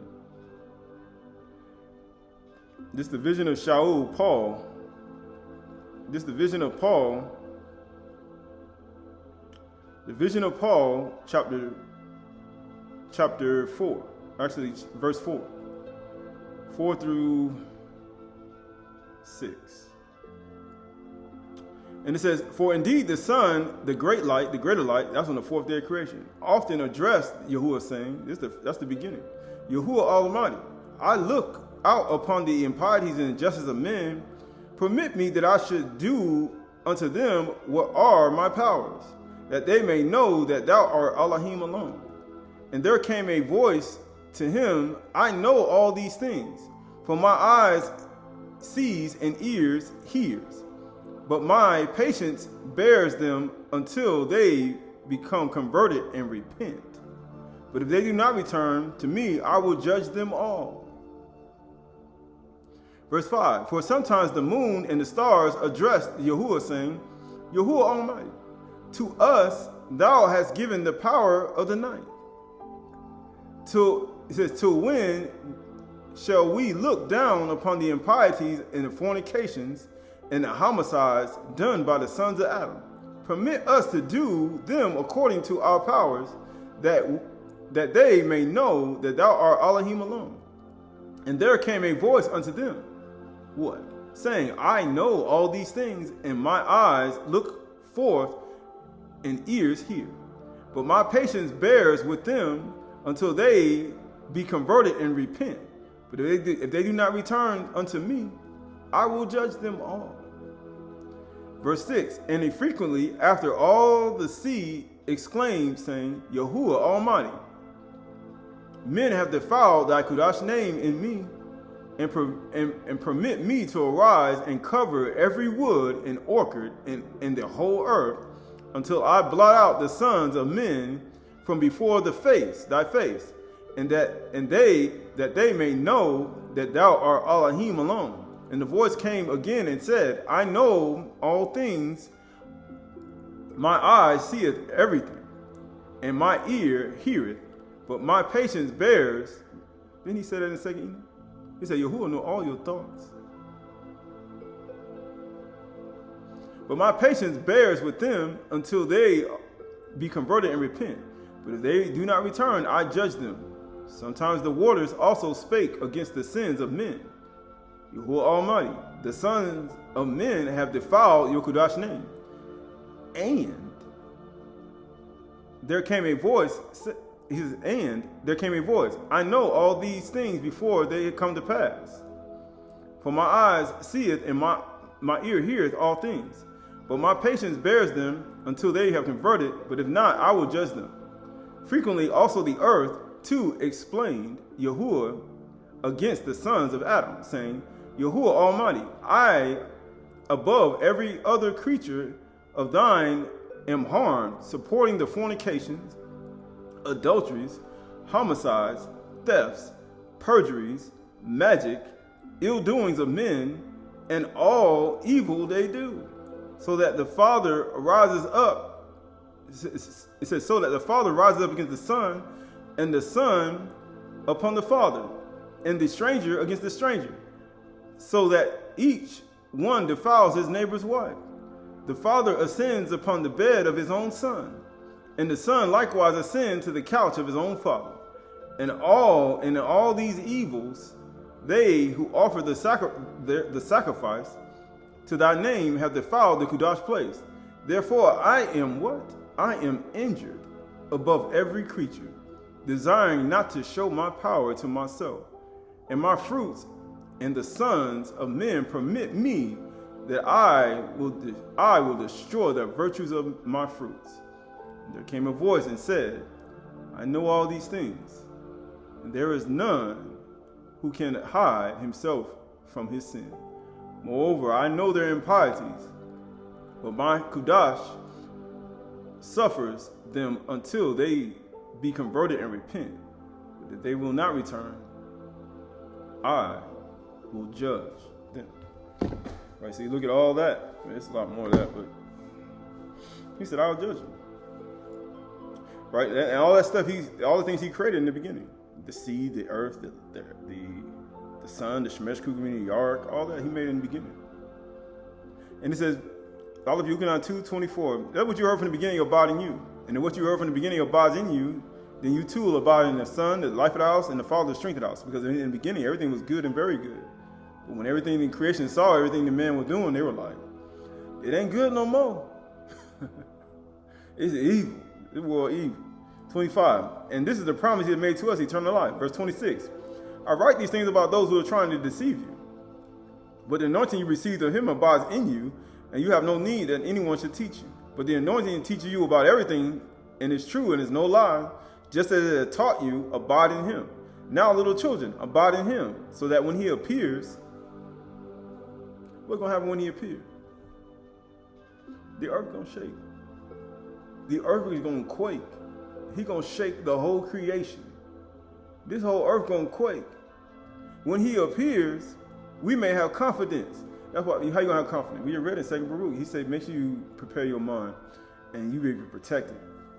And you store up the fruits of the Torah in your mind. He said, you're going to have confidence and not shrink from him in shame at his coming. He said, this man coming to shake. He said, when Yahushua come back, this earth is going to shake. When Yahuwah gets off his throne, this place is going to shake. It's not going to be like what people, lights and, no, it's going to be very violent. It's going to be a very violent event. Right? It says, we will not shrink at his coming. Shame at his coming, right? So look at all that. There's a lot more. Oh, yeah. One day Yahuwah is going to shake the Shamaim in the earth, and it's signifying those things are going to be removed from the earth. Knowing that these things are going to be removed, and the things that shake, he said, you may look at the things you own, the things we have, but then soon when Yahuwah starts shaking these things, he said, it's time to throw things off the boat. You know how I see, like Shaul on the ship. He's like, you got to start throwing things overboard. Why? Because he said, you start looking at the wrath of Yahuwah. He said, for these things, the wrath of Yahuwah is coming in the book of Colossians chapter 3. So he said, therefore you must put them all away. Even say anger, crude joking, and all these evil joking and all these things that people do.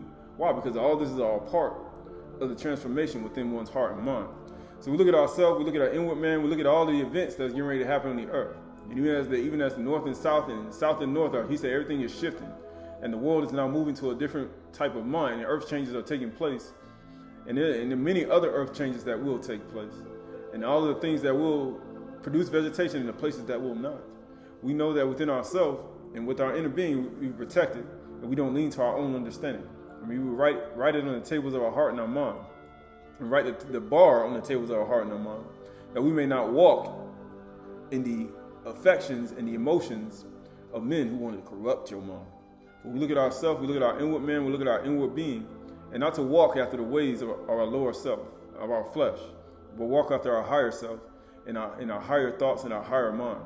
To look at things on a higher level and not on our lower self, through lust and fornication, adultery, through lying and cheating, through hatred and slander and false reports, through wicked imaginations and wicked thoughts.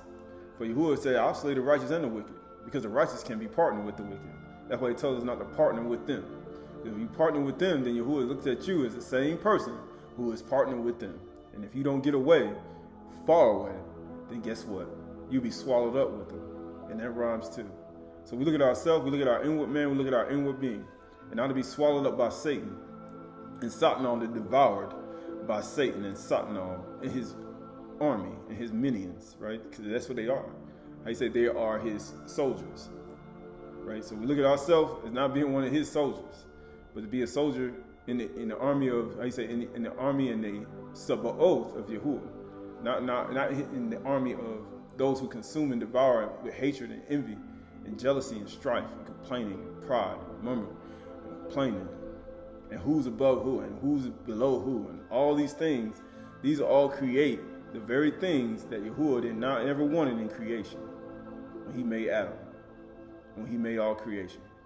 Once the earth and everything starts complaining, but Yahuwah says, I hear, and I know all the thoughts of men.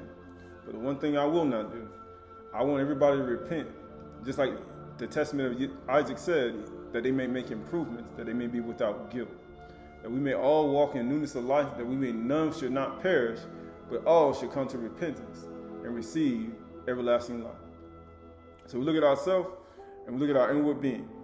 For all the things that one has done, one has an opportunity to forgive all those who've done things against you, whether knowingly or unknowingly, whether they will repent or whether they will not, whether they will comply with you or whether they will not, whether they will laugh at you, whether they will mock you, it doesn't matter. You still must walk in the light of the Torah of the city. You must walk in the light of the city. So we look at ourselves, we look at our inward being, and we look at our inward thoughts.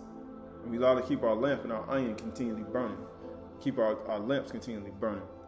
So we know that he said, we know that Barak are they who hunger and thirst after righteousness in the midst of a famine, for they shall be satisfied. Right? Barak are the peacemakers, for they shall be called the sons of Yahuwah.